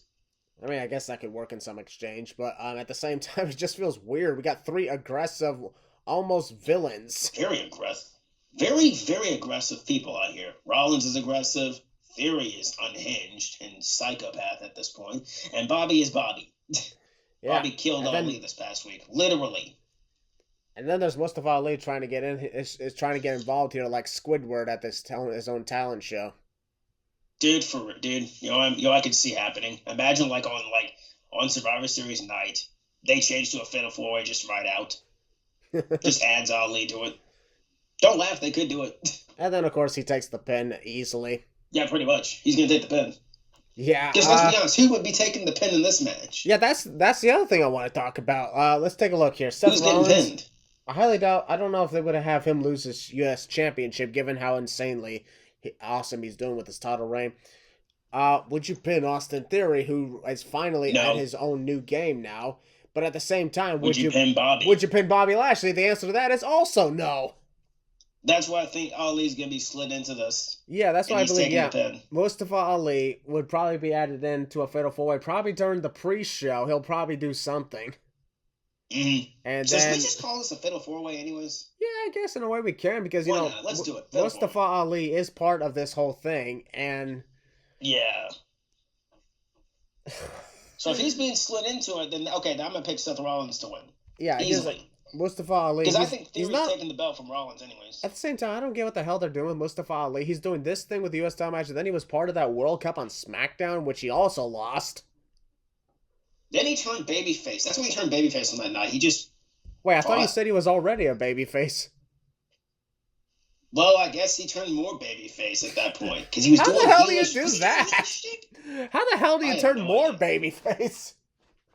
I don't freaking know. You can do a Wendy Chu and start hitting people with pillows and...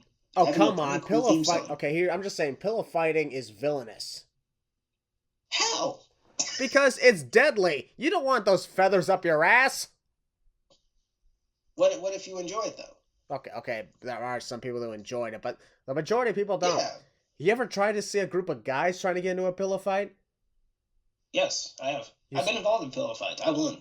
Oh, have you watched Family Guy when Peter and his friends are in a pillow fight? Then they ended up taking it so seriously and started actually throwing their fists. Yes. That we don't do that. That's why men get more competitive than women when it comes to pillow fights. Well, when women do pillow fights, it's actually fun. When men do it, it's not. It's dangerous. Yeah, because you're hitting them, and then they're like, "Oh, ow, ow, okay, that's it, you're dead." And then you start throwing fists and that kind of stuff, and then probably other things happen. But anyways, we're calling this a fatal 4-way. I guess in a way we can call it that because here's the thing: you wouldn't pin Seth Rollins unless, of course, you want him to lose his title because that's the only way it can happen. You wouldn't want to pin Austin Theory because now he's on a brand new, he's got a new character going on and he's on a new dominant streak. Then there's Bobby Lashley, who, let's be honest, should not be beaten by anybody except for Brock Lesnar here. Yeah, Bobby shouldn't be pinned until Mania, which I think they're dragging this out to Mania. Good. Don't drag us out to the Royal Rumble, though, even though that could be possible. Yeah, I got Seth Rollins winning this. Yeah, my opinion, I believe it will be Seth Rollins to retain the U.S. title because I don't think they're going to put Austin Theory as the champion because if they did, they would have just had him successfully cash in Money in the Bank. Which, again, that is what it is. So. And same that for Bobby Lashley. Bobby Lashley was U.S. champion up until he lost it to Seth Rollins thanks to Brock Lesnar. And yep, in a way it could make sense, but at the same time he already had a 100-day title reign. Why would you give it back to him? He did. And so why would you put it back on him anyways? And also, Monday Night Raw's got their other big problem, which is the U.S. title is literally the only male championship on the brand. Yeah, that's what happens when you quote-unquote unify championships. Both the Raw and the SmackDown tag team titles are over on SmackDown. Both the WWE and the Universal titles are over on SmackDown too. I hate this company at times. Yeah. Get the belts off the freaking bloodline at this point. Please. Split them, please. Just split them. Please. That's all. Here's the thing: if you want to keep those other titles on them and everything, then go ahead. But split them, please, because this is not working. When you're the undisputed champion, you're supposed to be ruling over all of WWE. If you're the undisputed champions, they're not even ruling anything on Monday Night Raw because they're hardly going over there, and even when they are, they're not exactly feuding with anybody from the brand. They only go over there to freaking mingle with people who are feuding with them on SmackDown. So what's the point? There is no point. Exactly. It's ridiculous. Stupid. So that's why the U.S. title is the only championship on Monday Night Raw for the men. And I was on SmackDown with that thing. Let's be honest. This would have been severely awkward if they decided to continue the brand supremacy war. I guess Triple H knew this wasn't going to work. So yeah. I will admit though, we didn't mention that this, folks, is the first Survivor Series that is not brand supremacy since 2015. Nope. Yep. Which is okay because that had a great run. It's time to move on to something else. I like the idea that they're adding the WarGames into that. I will say this: don't make it an every year thing. Do it every 2 years. Yeah, I would actually. I'll be honest. I would be perfectly fine if they did this for, let's say, the next 5 years, but not every year in existence. No, don't do that. It'll be overkill. They'll be like, oh well, here's WarGames. It's November. It's WarGames time. Don't do it every year. Yeah, there's also Hell in a Cell, and even That'll then, be overkill. When it comes to WarGames, you kind of need stables to fight. Exactly. And how much longer can you keep that up before you have the same ones over and over? I mean, looking at NXT, those are great matches, but it was always the Undisputed Era versus this stable and that stable, or these group of guys and that group of guys. But look at last year's WarGames. Last year's WarGames, that was actually pretty good because it was Team NXT versus Team NXT 2.0. That's true, and they made the freaking black and gold guys heels. Or no, the 2.0 guys heels. I'm not going to boo Braun Breaker. No, that's my guy. No. I will boo Grayson Waller, because screw him. Anyways. This case, well, we'll be getting to the WarGames matches in just a moment, but I will say once again, it's very awkward that the U.S. title is the only male championship on Monday Night Raw. That needs to change, and that needs to change fast. Please, because the WWE Championship is basically non-existent. Yeah, they're focusing mostly on calling it the Undisputed Universal title. The WWE title is I'm still alive here. Hello. WWE title's just, they don't even, you know what's funny, when Roman makes his entrance, he just hands the WWE title, he just wears it, or he hands the hand like it's nothing.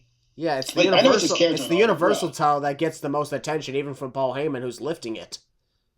Exactly. Paul is lifting the universal title, and WWE title is just like, what about me? Yeah, it's not getting as much attention. I've seen it on the House Transparent, like in character, Roman just throws the WWE title on the ground. I'm like, bro. Yeah, at that moment, yeah, just put the WWE title back on. You know what I would honestly do? A tournament. Yeah, I would do a tournament, and I wouldn't do tournaments, but if we're gonna go on to this, I would say crown a new WWE champion at the Elimination Chamber. Might as well, because have 6 number 1 contender matches to qualify for this. The winners will be inside that chamber, and they'll crown a new vacant. There was the new vacant WWE Championship. It's like, okay, we're gonna crown a new champion here. That way, for WrestleMania, we got 2 world champions. Seth Rollins, Cody. Anyways. Yeah, exactly. That way, Seth Rollins can win the title. Cody Rhodes, when he wins the Rumble, picks Seth Rollins. Meanwhile, Roman Reigns takes on The Rock. And beats The Rock and beats him into retirement. Yep. Anyways. All right, but before we get to the WarGames matches, we still have one more match to discuss, and that is the SmackDown Women's Championship. As the champion, Ronda Rousey, along with her partner Shayna Baszler, taking on Shotzi. And I guess it's understandable that you have Shotzi, who's the whole thing with WarGames and the tank. Get it, war. Get it, Shotzi, tanks, war. I'll be honest. Let's be honest. Yes, we all know Ronda Rousey was going to win. Let's just get that out of the way. But yeah, we know Ronda's going to win. But I will say, I hope they do a really good entrance with Shotzi in the tank. Like, put her in a bigger tank. So an actual tank? Yeah, put her in an actual tank. Maybe like fucking Rusev style or D-Generation X style. Oh, I thought you were talking about the real tank. I was like, we're going to bring a real tank with real firing stuff in it, and we're going to probably shoot it out into the audience that'll probably kill them. Okay, maybe not that far, but I like what they did with D-Generation X in 2009 at SummerSlam. Fine. Oh yeah, that entrance is so good, by the way, people. Go out and watch if you haven't seen it. Yep. As for the match itself, I guarantee, while they are going to have Ronda retain the championship, I guarantee what they're going to do is they're not trying to just make Ronda look good. They're also trying to showcase what Shotzi can do, because they faced off prior in the last couple months of the Vince McMahon era. That's where Shotzi got her ass kicked. I think this time it's going to be different, because this is Triple H we're talking about, and he loves Shotzi. Oh, he loves Miss Blackheart. That's very true. Yeah, that's why I guarantee we have something very good planned in store for that. Oh, yeah. Oh. And, of course, there's Shayna Baszler, who's around. Maybe Shotzi could have somebody in her corner, probably like Raquel Rodriguez, to try and even the odds. I totally forgot about Raquel. It very well could happen because, they are a team in a way. But then again, let's be honest, there is no women's tag team division. Yeah, because the tag titles are dead anyways. But the tag champions are doing something else on that night anyways. Yep. So, in this case, yeah, we know that. Yeah, Ronda's going to win. We know that. But how? How's the match going to favor? How match is going to do? Yep. I guarantee, as time goes on, I think, this is to help. I think Shayna Baszler is going to interfere to try and cost Shotzi. Maybe that's going to help Ronda retain the title. Shotzi's going to make up a good point saying that I did not lose to Ronda. I lost to Shayna, who's honestly a more dominant champ than you ever were. Oof. More tensions are going to build up, and then eventually it's going to boil to Ronda Rousey versus Shayna Baszler at the Royal Rumble, where Shayna gets it. That's a good idea. That's a good idea, not gonna lie. Because, I want Ronda Rousey versus Becky Lynch in a non-title match. The only way to do that is to get Ronda to lose her title. And Shayna Baszler is... She doesn't need it, of course, but she should be champion. Shayna Baszler is way overdue for a women's title reign that she should have won at WrestleMania 36 against Becky Lynch. Oh, she was going to, then Vince changed his mind. You're ridiculous. Yeah, Becky wanted to lose her belt to Shayna, but Vince changed his mind. Yeah, how great would it have been if Shayna was the champion throughout 2020? Shayna should have freaking won the title based on the storyline, but nope. WWE had to pull it WWE. Yeah, she was literally eating her. Don't remind me of that. Although I did ask myself, I wonder what Becky tasted like. Anyways, moving on.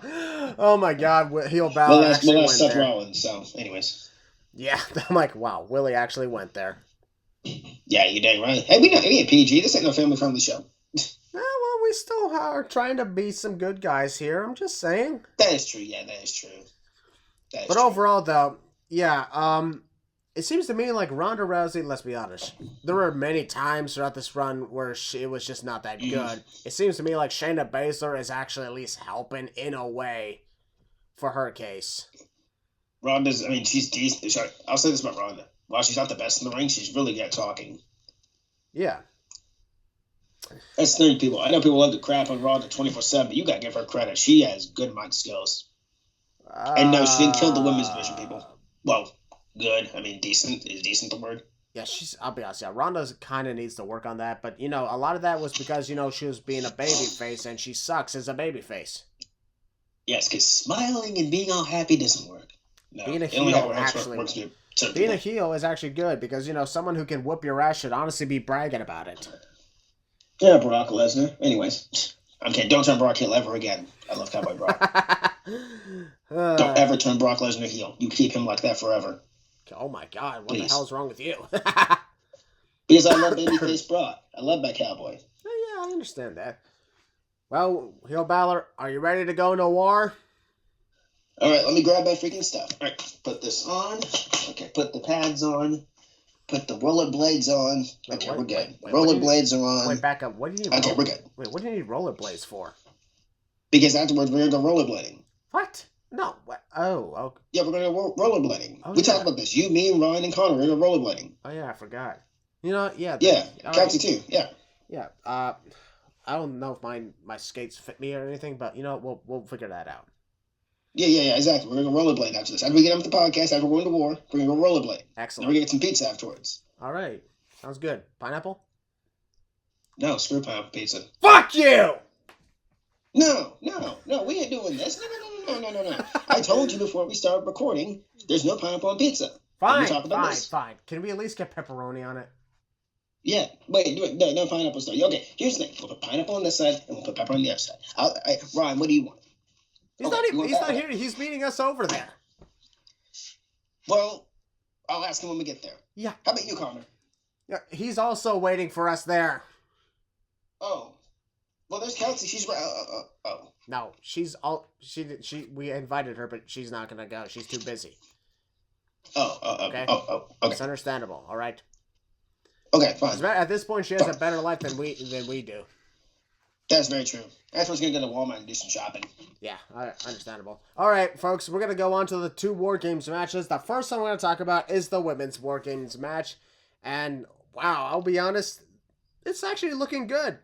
Team Damage Control featuring Bayley, Io Sky, Dakota Kai, Nikki Cross, and Rhea Ripley. And on the other side, Team Bianca. We got Bianca Belair, Alexa Bliss, Asuka, the returning Mia Yim, and Candice LeRae. No, I don't think it's... Let's start with this, folks. Who is going to be the 5th member? Bianca Belair said that it's going to be revealed this upcoming Friday on SmackDown, which at the time of release is tonight. So she said she's going to reveal it tonight on SmackDown. I honestly think if they're going to do the reveal thing, it's going to be Becky Lynch. Or it's going to be Charlotte Flair. Or it's going to be Candice LeRae. Or it's going to be Naomi. Or it's not going to be any of those people. It's going to be somebody we don't even know. It's probably not even signed to the company. Or... Yeah, it's going to be freaking Michelle McCool. Or it's going to be Tegan Nox. Who? I'm kidding. I love her. Let's be honest. That would actually work out pretty well because, let's be honest, remember the first women's WarGames match in 2019? Mm-hmm. Dakota Kai attacked Tegan Nox. Her own partner at the time. Fun WarGames match, too. Highly recommend go watching if you haven't seen it. Indeed, yes, indeed. Rhea Ripley was involved in that match, and so was... Well, actually, Mia Yim was supposed to be in that match. And then she got taken out. By Dakota Kai. Yep. That's already coming in full circle. Mm-hmm. So, how cool would it be if Tegan Nox was the last one? Because I know people are wanting Becky Lynch to show up, and they potentially want Sasha Banks and Naomi to show up. But I'll be honest, if Sasha Banks and Naomi are going to show up, they should show up on their own time. Please. Like at the Royal Rumble. Please. Yeah, something like that would work out the best way. But and Becky Lynch, I don't know if she's 100% ready to go. And for Charlotte Flair, I wouldn't exactly... Charlotte's going through personal stuff, apparently. Yeah, and I wouldn't exactly put Charlotte Flair in this. Charlotte in WarGames, I'm good. She doesn't exactly have a problem with anyone from Damage Control right now. Charlotte doesn't fit WarGames if you think about it. I mean, she can get violent, that's for sure, but I don't think she'd fit WarGames. Becky Lynch, that would be logical because, when Damage Control first debuted, that was the last time we had saw Becky, and then they attacked her the following Monday on Raw. Exactly. So there would be that. That would be the case. Tegan Nox, it's a storyline heading back to 2019, and it would be amazing to see that. Do we really want another return, though? Like, in the span of, a month? They could really use it. The women's division kind of needs it. True. I mean, we just got Mia Yim back, though. I don't want Triple H to Tony Khan himself and get every week. Well, okay, now it's not every week, but I don't want Triple H to, really stack it up with, returns 24/7. But I would not mind Tegan, but still, that's kind of my fear that Triple H is going to keep, returns, can't get old. Tegan Nox, in my opinion, is an example of someone who could definitely use it. Okay, it makes sense storyline-wise, too, so good, go on. Okay. Becky, I'm going to be honest with you people, I hope it's not Becky, because one, I want to return at the Royal Rumble, and two, why would, if you really meant Becky, shouldn't really be returning in a match that could potentially hurt her. I mean, at the same time, it's all about getting revenge on those who wronged her. So that's true. So there is that. And I have missed her, and that's my girl, of course, my main girl, and I do miss her. I'm gonna lose my mind if her music hits, regardless. And I would also probably think that I understand that some people want it to be Sasha Banks, but I don't see Sasha Banks. It's only because it's in Boston. Yeah, because it's in Boston. It's their hometown. But at the same time, I don't see Sasha Banks wanting to team with Bianca Belair. That's someone she was feuding with, and at the same time, she was also to be fair, when Sasha's been gone, Damage Control was made while Sasha was gone. So why would Sasha have issues with Damage Control? She wouldn't exactly have issues with them at all. She wouldn't have issues with anybody on the team, actually. And there's only one spot left. When she left with Naomi, wouldn't she come back with Naomi? She's been hanging out with Naomi at these movie premieres. People are speculating that she's someone on Team Bianca is going to turn Alexa's going to turn heel and attack someone backstage, and that person's going to be laid out, and there's going to be 2 spots left. I mean, if they did that, they're literally repeating what happened in 2019. Yes. So how would this even? I don't get it. I mean, I don't know. Okay, my final prediction: who I think the woman's going to be. Becky Lynch. I think it's going to be Bex. I'm going to go with Tegan. What do you think, Chris? I'm going to go with Tegan Nox. Tegan. Okay, I just got this off feeling. This would work. She was supposed to be in the first ever women's WarGames match. She never got the chance to be in the match. And didn't they say the person you revealed on SmackDown? Why would you reveal the person on SmackDown if they're not that big? Yeah, I'll be honest. If they don't reveal, if they don't end up going through, Kevin Owens revealed, but still, Kevin's already on the roster. But they don't end up, let's be honest as well. Kevin Owens has already been in a WarGames reveal on the night. That was also in 2019. Good match too. Yeah, I'm glad I was there in Chicago. Yeah, good crowd too. It really was. That middle as well. That match was really good. So I'm just gonna go out on a limb and say, in a way, yeah, Tegan Nox would kind of make the most sense given who's all involved here. There's Mia Yim, who was involved in that. Bianca Belair, she also was involved in the first women's WarGames match, wasn't she? Yes, she was.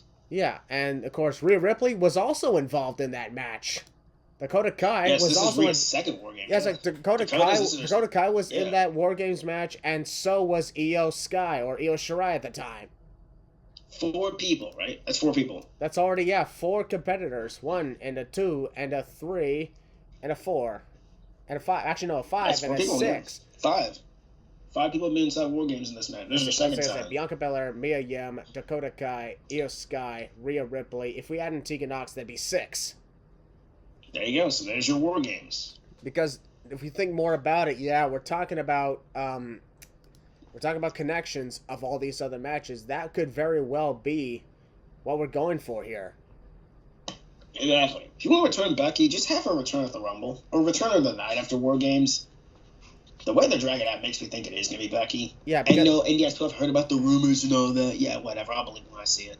Yeah, for Becky Lynch's... Let's talk really quickly about that. For Becky Lynch's case, that could be a good thing, yes. However, she was already in a long-term feud with Bianca Belair. I don't know why she would want to be team with her and everything, right? Just because you have a mutual enemy. Feuds heading in with Bayley. Because they made up after their SummerSlam match. And at the same time... And after Raw. Yeah, that is also true as well. Because, there's no pay-per-view for the main roster in December. There's no pay-per-view heading into the Royal Rumble. There was supposed to be a day one, but then that got canceled. Because of, other sports that are taking place on that day. Mm-hmm. Real sports. Okay. Yeah, real sports took over. So many bowls. Yeah, for real. You have so many bowls, man. What the heck? A lot of it. And, you just can't compete with that sort of thing. Yeah, you can't compete with spaghetti. Oh, a different kind of bowl. Okay. No, the sports. The Tostito bowl. Oh. So, wait, Superman has a bowl? Oh, my God. Anyways. But, so... In a way, I understand you want to get feuds heading into the Royal Rumble, but I don't think WWE is going to entirely start the road to the Rumble from the Monday after WarGames. That is way too long. Yeah, that's 2 months. And even if they did, however, that'd be a much better... Will they start 2 months of booking, though? I mean, I'll be honest, if they actually did do that, they would be doing a better job at booking their long-term pay-per-views than AEW. Exactly. But at the same time, with the Royal Rumble... 2 of the matches are the Royal Rumble matches, and a lot of the times people don't exactly want to know who's in that match. So you got limited options here. Yeah, you do. Yeah, Roman Reigns, he's obviously going to be defending his championship at that event. That's a guaranteed. Bianca probably gets a triple threat. My early prediction, honestly, we're going to get Bianca Belair probably defending her title against Rhea Ripley, which I'd be down for. Yeah, I think that too. Ronda Rousey could potentially defend her SmackDown women's title against Shayna Baszler. If you got that, those 3 matches adding into your 2 Rumble matches, holy shit, you got an amazing Rumble card. I think Rollins will defend the U.S. title against 2 months, right? Or if it's not the U.S. title match, probably Gunther and the Intercontinental title could be on the line in that event. Yeah, probably. So a lot of possibilities could happen for the Rumble, but knowing the Rumble, you got to be careful because you have a 4-hour time limit, and 2 of your matches are hour-long matches. Exactly. So, in this case, now we've talked about who could potentially be the last member of the women's WarGames team. The real question now is, which team deserves the win more? If it's Becky Lynch, then their team's going to win. Bianca's team's going to win. Because you don't want Becky lose her first match back. You don't. I mean, that's happened. That has happened before, yeah. But I don't think they want to do that.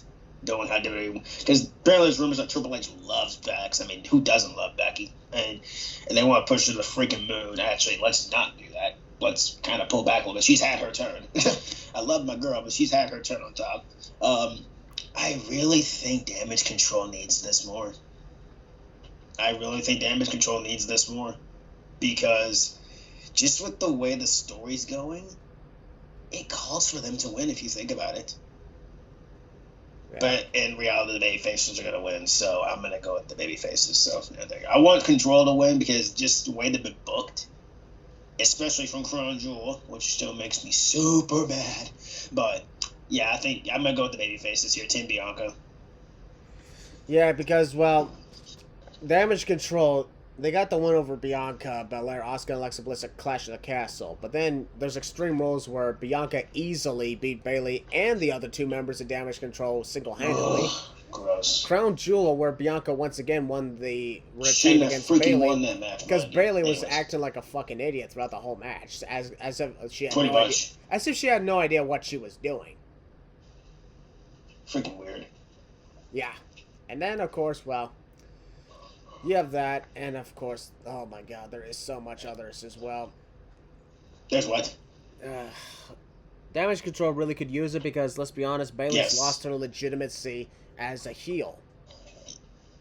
that's why I feel like they're bringing up another a woman's stable at this point. And Nikki Cross, of course, after disposing of the 24/7 championship and disposing of her almost a superhero gimmick, she's trying to rebuild herself up.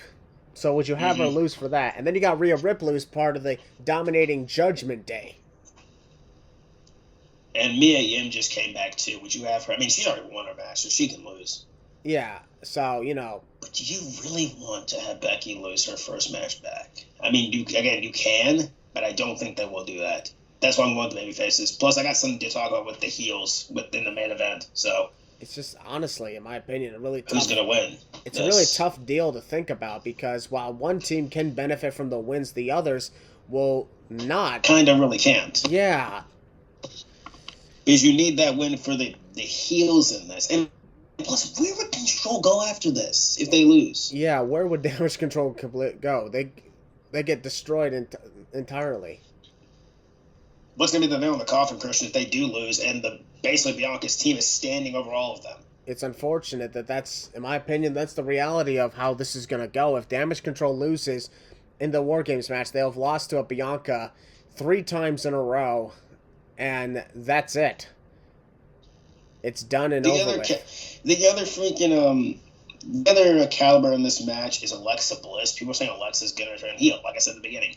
Now, if that happens, it could work because Alexa needs a character change immediately, which is why you should have never gotten rid of what she had months ago with that creepy gimmick. But what do I know? If Alexa takes out, members of her own team, which I could see happening, then maybe there's an advantage there with Team Bianca losing, which I think needs to happen, in my opinion. I don't care if Becky's on there or not. That needs to happen because Control needs this win, in my opinion, more than the other team. And plus, I'm just tired of Bianca winning all the time. Should we get somebody else new? Don't worry, that somebody's coming to save us very soon. Charlotte Flair. Don't worry. Don't you worry. But in all reality, seriously, yeah, I'm going to go with Team Bianca to get the win. It's going to happen. I'm going to go with Team Damage Control. Okay. They could honestly benefit this more. However, I will say I look forward to what Io Sky is going to do in this match. Yeah, freaking moonsault the cage. They want violence. Well, I don't think they're going to get too much violence with this match. They're going to get violence, but I don't think they're going to get as much violence as the men are going to do. Oh, boy. What are the odds, of course, that, I'm going to eat my words? Well, that's probably going to happen. Well, I mean, there's that. But what are the odds that in both WarGames matches, they're going to toss a shitload of weapons into the cages? Oh, yeah. Barbed wire, glass. Oh, wait a minute. Wait. This isn't blood and guts. Never mind. A little too far. But they're in Chicago. Oh, wait, never mind. They're in Boston. Boston, Massachusetts. It would have been nice to go back to Chicago for Survivor Series WarGames, in my opinion, because it was such a good time when I was there. Dude, for real. Chicago has a great crowds when they're not being a bunch of, weirdos. No offense to people from Chicago. I love you guys. Yeah. All right. Well, with that being said, yeah, you going with Team Bianca, and I'm going with Team Damage. With that being said, we're going to move on to the main event, folks, the men's WarGames match. The Team Brawlin' Brutes, the Brawlin' Brutes, Drew McIntyre and Kevin Owens taking on Team Bloodline, Roman Reigns, the Usos, Solo Sikoa, and Sami Zayn. And I will say... this is going to be a fun match. I will also say that I like what they do with a lot of these things, because normally the WarGames matches are 4-on-4, but since we're on Survivor Series, they replaced the traditional Survivor Series match with these WarGames matches, so it's 5-on-5. Which is so cool. Yep, and I'm like, there's nothing wrong with adding in an extra person for this, because look at WarGames 2017. Exactly. I get there was 3 teams of 3, but if you added them up, that's 9 people in total, so it still worked. And there are 2 rings, so if one single ring at Survivor Series in 2019 could hold a 15-person match because it was 5-on-5-on-5, then I'm pretty sure 2 rings can hold 10 people. Yep. Yeah, it's easy. It's gonna be fine. And besides, it's gonna be chaotic. How great would it be if 5 wrestlers were on one side and 5 wrestlers on the other? Exactly. That would be amazing. Yeah. And I honestly called it that I wanted, ever since Survivor Series WarGames was going to be a thing, I wanted the entire Bloodline, including Sami Zayn, to be one of the teams in the match, because it wouldn't make sense to put anyone else in this. Exactly. You got to put your top deal into the War Games instead of having the War Games be your secondary attraction. Exactly. The Bloodline is the top attraction. Mm-hmm. Drew McIntyre, I'll be honest, I thought it was going to be the Brawling Brutes and the New Day, but I like what they went with. Drew McIntyre and Kevin Owens have bones to pick with Roman Reigns. Yep. So it makes sense to have them in here. And I actually like that they did not go ahead and have the secret, who's it going to be for the men's War Games match, because, Kevin, it's Kevin Owens. I'm like, he's already been through one of the secret who's it going to be moments. And we don't need that again for this year with Kevin Owens. Yeah, we don't. Yeah, it would be like, we've done this before. And it's way better when we actually get to hear what Kevin Owens has to say about this. Exactly. Because I like what they're going with. Drew McIntyre was the honorary brute, and he's feeling broody. Very broody today, yeah. Broody and Usi. Broody versus Usi. So, folks, I also want to talk about something really quickly. Don't explain to your kids what Usi actually means, because it's... I want to talk about something really quickly as well. I posted this on my Twitter account a couple days ago. And follow Christian on Twitter. Yep. What I assume that Twitter's going to still be alive, but it will be. It will be. Probably. But you can always move to Hive. Folks, what I will say for this case is, when it comes to the likes of the Bloodline, how great would it be if the Usos brought back their war dance from the entrance they used to do from 2013 up until 2016? And I get that, yes, they're heels, and Jey Uso is a lot more serious, but it's not...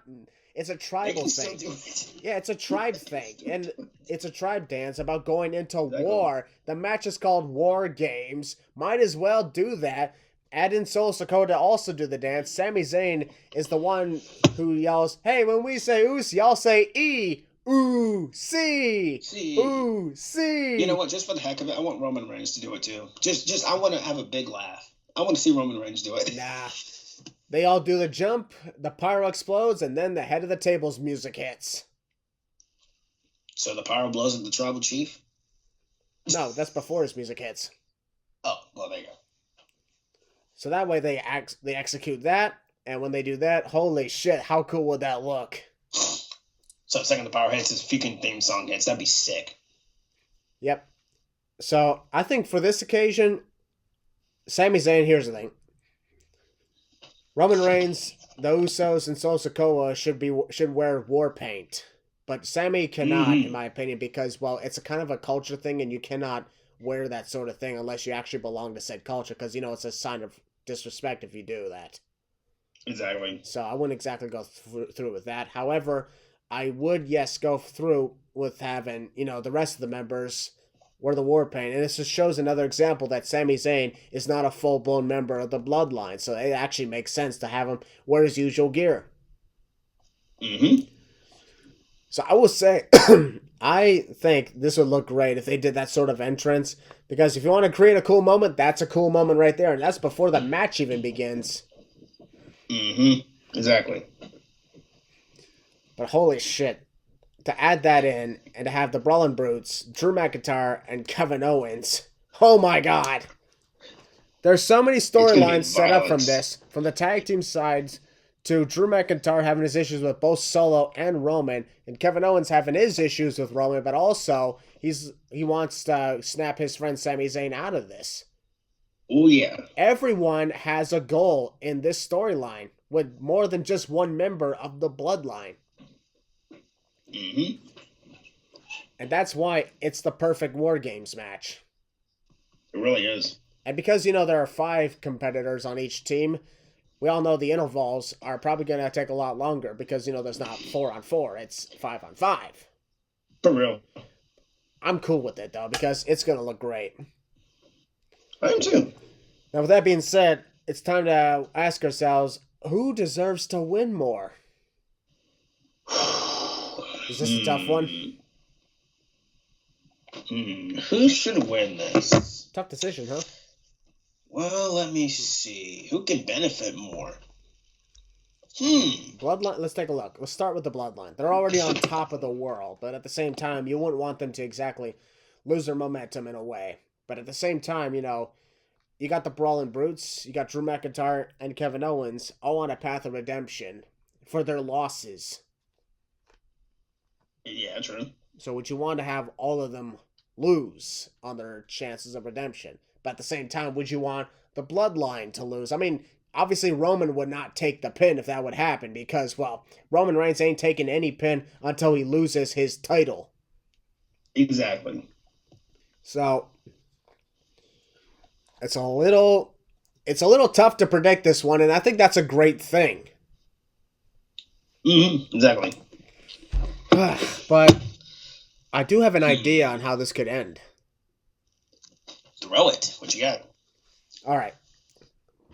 Kevin Owens and Sami Zayn during the war are going wild, but everyone else is down, and it's down to them two. Okay. Sami Zayn actually hesitates, and that's when Jey Uso is getting mad at him, saying, "What you doing, man? You're on the Bloodlines team. Why aren't you attacking him?" What you doing? I can't even sound like him anyways. And then, of course, Kevin Owens throws Jey Uso into Sami, which knocks, Sami out of the first ring. Okay. Jey turns around, Kevin Owens hits a stunner on Jey Uso and pins him to get the win for his team. Because a lot of people are saying, like, that Kevin should pin Sami. I'm like, no. Kevin should pin Jey. Because if Jey Uso's the one who's pinned, for one thing, he's going to blame the whole thing on Sami Zayn. He already hates him. He's going to blame the whole thing on Sami Zayn because he's the one who cost him. Roman Reigns, on the other hand, is pissed off at Jey, saying, "You're the one who took the fall." And thus, I really think that this whole thing, if we're going to set up the big storyline where Kevin Owens and Sami Zayn, we're going to take on the Usos for the tag team titles at WrestleMania, it should start at Survivor Series. And that's a pretty good long story to tell. Yeah, because, going through December, how great would it be if there are issues with Jey Uso and Sami Zayn? They try and find some ways to do it, to get through their problems, and it doesn't work out in the end. And eventually, they have a full-blown one-on-one match. Ooh. To main event SmackDown. I like that idea. Royal Rumble, both the Usos and Sami Zayn, and even KO, they're in the Rumble match. The whole thing that goes on with that is, how great would it be if Jey Uso tries to eliminate Sami Zayn, who saves himself. That'd be funny. Who saves himself, and he's like, "Hey man, what are you doing, man? I figured, just until the last two we would hold off. I thought we were finding a breakthrough." And even Jimmy Uso is, trying to calm everything down. And then KO is in the ring as well. And when Sami gets pissed off, he runs at Jey and he eliminates Jey. But meanwhile, KO eliminates Jimmy at the same time and Sami doesn't even realize that either. Oof. I like that idea. More build up, and eventually, Sami Zayn is ejected from the Bloodline because he eliminated Jey Uso on purpose. And then there's that big violent beatdown they're gonna have, and then they're out Sami, and then that'll be it. And then KO makes the save. Yeah. KO makes the save. And this all sets everything up in motion to WrestleMania. So that would be an amazing story to tell. So that's why I'm thinking, how cool would it be if Sami hesitates to attack KO at WarGames, causing Jey Uso to lose his temper on him. I think it's going to happen regardless. Yep, causes Jey to lose his temper on him. Jey Uso is the one who takes the stunner and the pin. KO gets the win for the team and allows him to gain momentum. How cool would it be if another match that helps out with this feud is Roman Reigns versus Kevin Owens for the Universal title at the Royal Rumble? I would add Sheamus to that, but I could totally see that happening. No, I wouldn't add Sheamus, no. Put Sheamus would in you do Sheamus and Gunther then?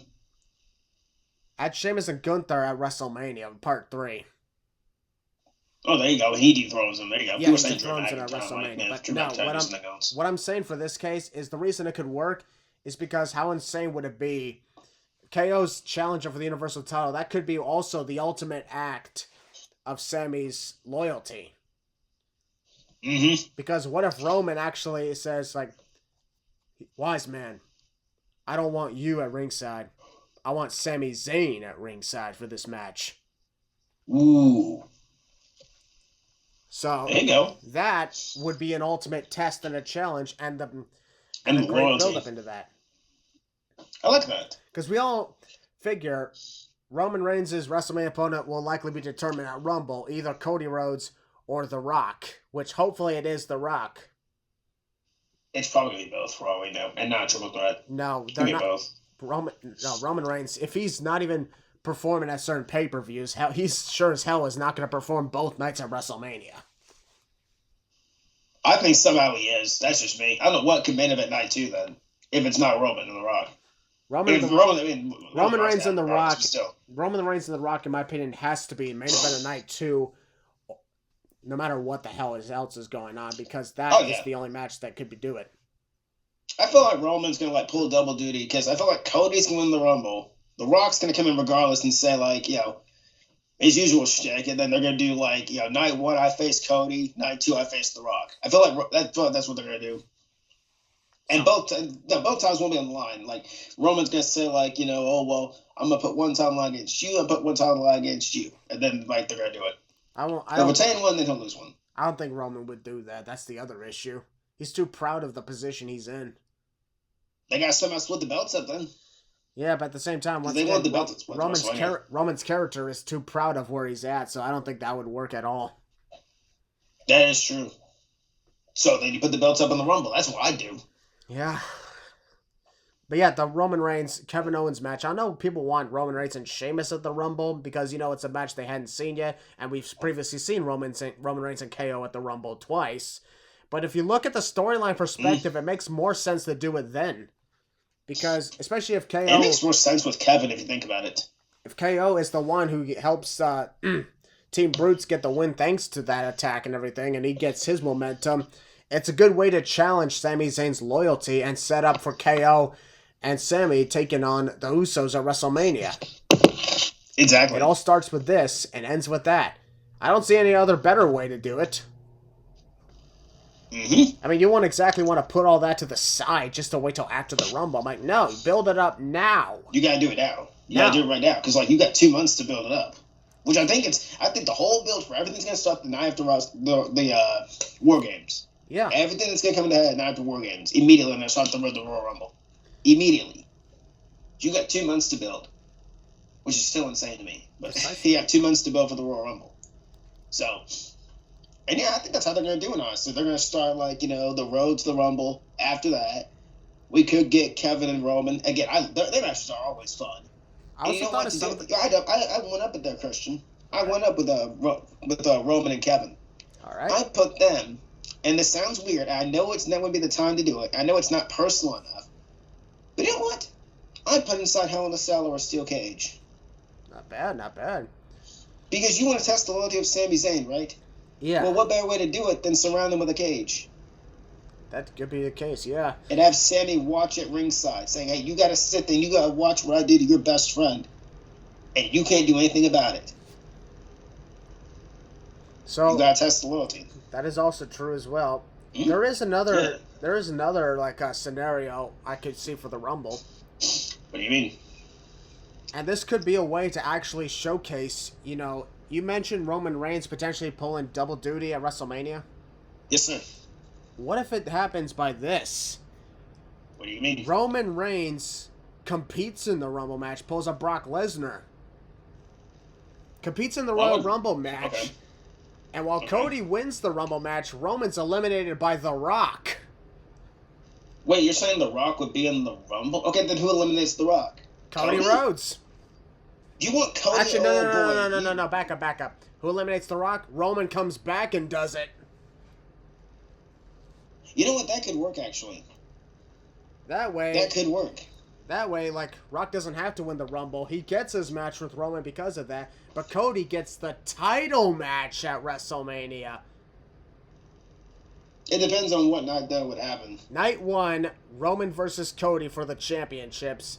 Cody wins the titles from... Cody wins the titles from Roman, but night 2, Roman faces The Rock, now with no titles, and it was never going to be a title match in the first place.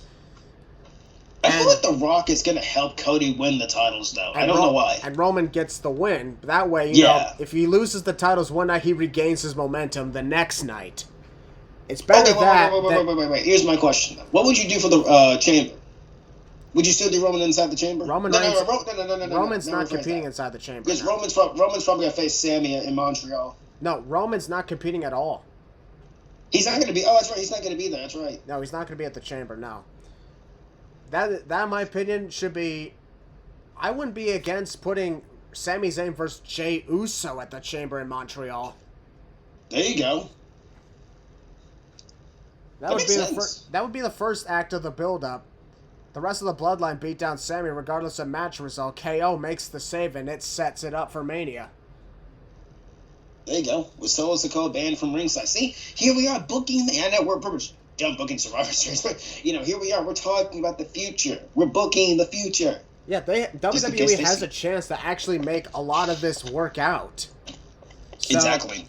And we're talking Triple H or not Vince, so I hope that God Triple H has a good plan in store for this. Exactly. For long term too. That's why we're both saying this right now for long term as well. Because literally after this, the road to the Rumble begins. Literally. Yep. But yeah, back to this quick match because there's not much else we could talk about the case. But yeah. I'm gonna go with Team Brutes. It's a tough one, but I'm gonna go with. It's Team Brutes too. Why not? All right, then. And no, it won't hurt the Bloodline to lose. And no, I know Roman will technically lose, but he won't technically lose. If you think about it, Roman's been unpinned. Yeah, the whole big deal is Roman. Yeah, the whole big deal with Roman is no one's pinned him or submitted him since 2019. And Roman has lost this year. He lost to Rollins. By disqualification. So that's not, yeah. Roman just hasn't been pinned. That's the story. Yeah, that's Roman's why. Not been pinned. Yeah, that's why they're not making a big deal. They're not saying he's undefeated, so that's the good thing. No. Yeah, Roman's gonna be fine. That's why I like Christian's idea of was it Jimmy Uso? No, Jay getting the pin, right? Jay, yeah. Jay taking the pin. Yeah, I like that idea. Because we're talking the long-term setup. Yeah, because like I said, literally right after this show ends, that's when the road to Royal Rumble begins. That was WrestleMania. Road to Royal Rumble begins. You got to start building it up. You got 2 months. Yeah, which is good. Which is pretty good for them. As you guys know, I'm going to WrestleMania, and I thought I'd let you guys know, folks, I'm finally going with Long Neck Josh. Yay! More on that on a later time, but I will say that I told him, honestly, pay close attention to every single Raw and SmackDown after WarGames is over, because I don't guarantee the build to the Rumble is going to be very important, just like the build to Mania is going to be very important, because I just got this odd feeling that Triple H believes in the longest of long-term booking into Mania. I think Triple H, knowing him and how he loves professional wrestling, he likes to care to everybody. I really think, how this year's Rumble wasn't the best, Christian? You know what I'm talking about. It wasn't the best. Wasn't the best, but it also wasn't the worst. Not even close. It wasn't even the worst. It was really fun. I enjoyed it. I'm talking about the Rumble matches themselves. I mean, my opinion, the women's matches was way better than the men's, but I really think Triple H is going to even it out. It's going to be Triple H's first Royal Rumble. It's going to be his first Mania. It's going to be his first Chamber. And there's rumors Money in the Bank is returning to WrestleMania. That too, which I'm agreeing with and kind of not agreeing with. But that's just me.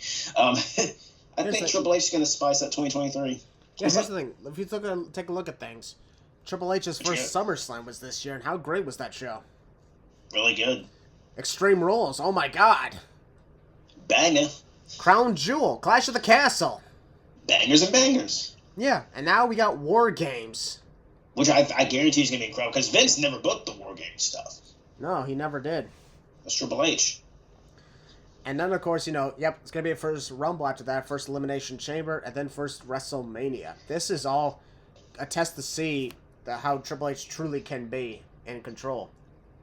Yeah, he has the pen. He can do whatever the heck he wants. That's the best thing about Triple H. And he's trying to cater to everybody. The casuals, the hardcore fans, the fans who've been pretty much not in the company anymore, not really interested. He's trying to cater to everybody, which I appreciate. So yeah, Triple H, I know, and the Bloodline, his game. The Bloodline is your biggest deal here. A lot of people just want it over with because they're bored. I'm like, you don't understand any of this. This is very important. It really well is. Yeah. And it's important of who beats Roman Reigns too. That's the big story. Who beats Roman Reigns? Bingo. Yeah. See?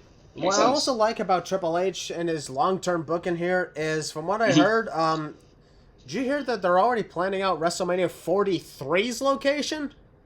Yes, I'm like, you good? Nashville, Tennessee, if they build an enclosed stadium, because they have like a plan to build a stadium over there apparently. And if that's the case, you know what has me thinking? What you got, homie? That WrestleMania 41 and 42's location has already been determined.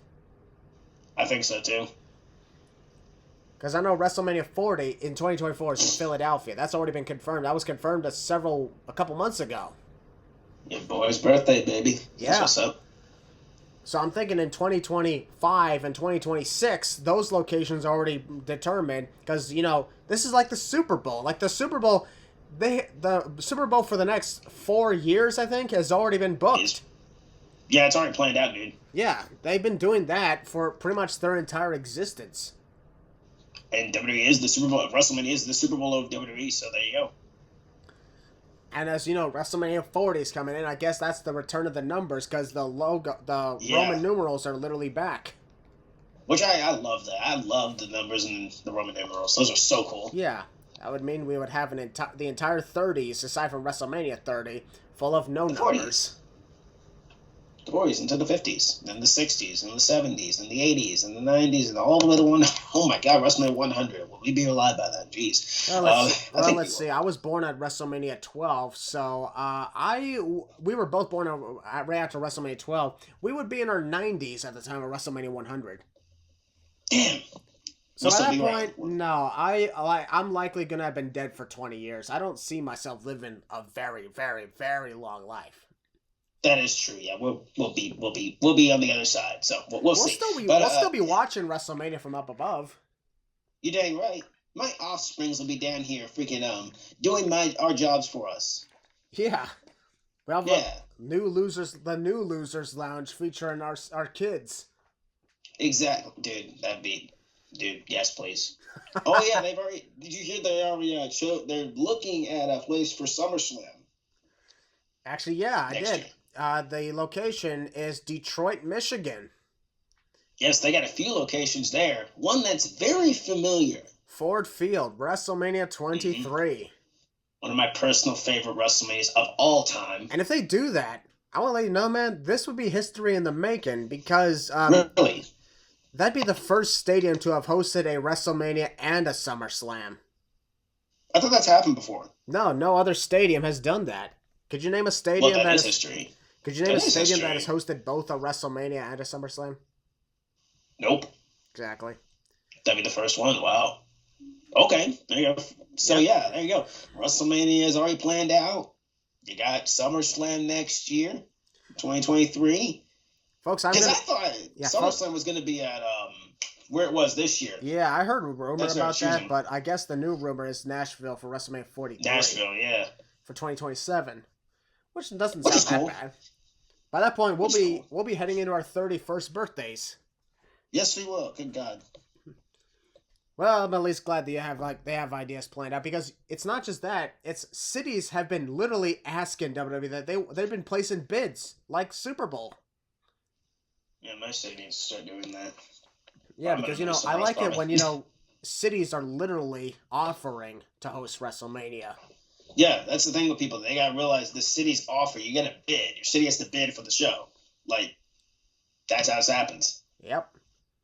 Plus, they have the place and location to do it, too.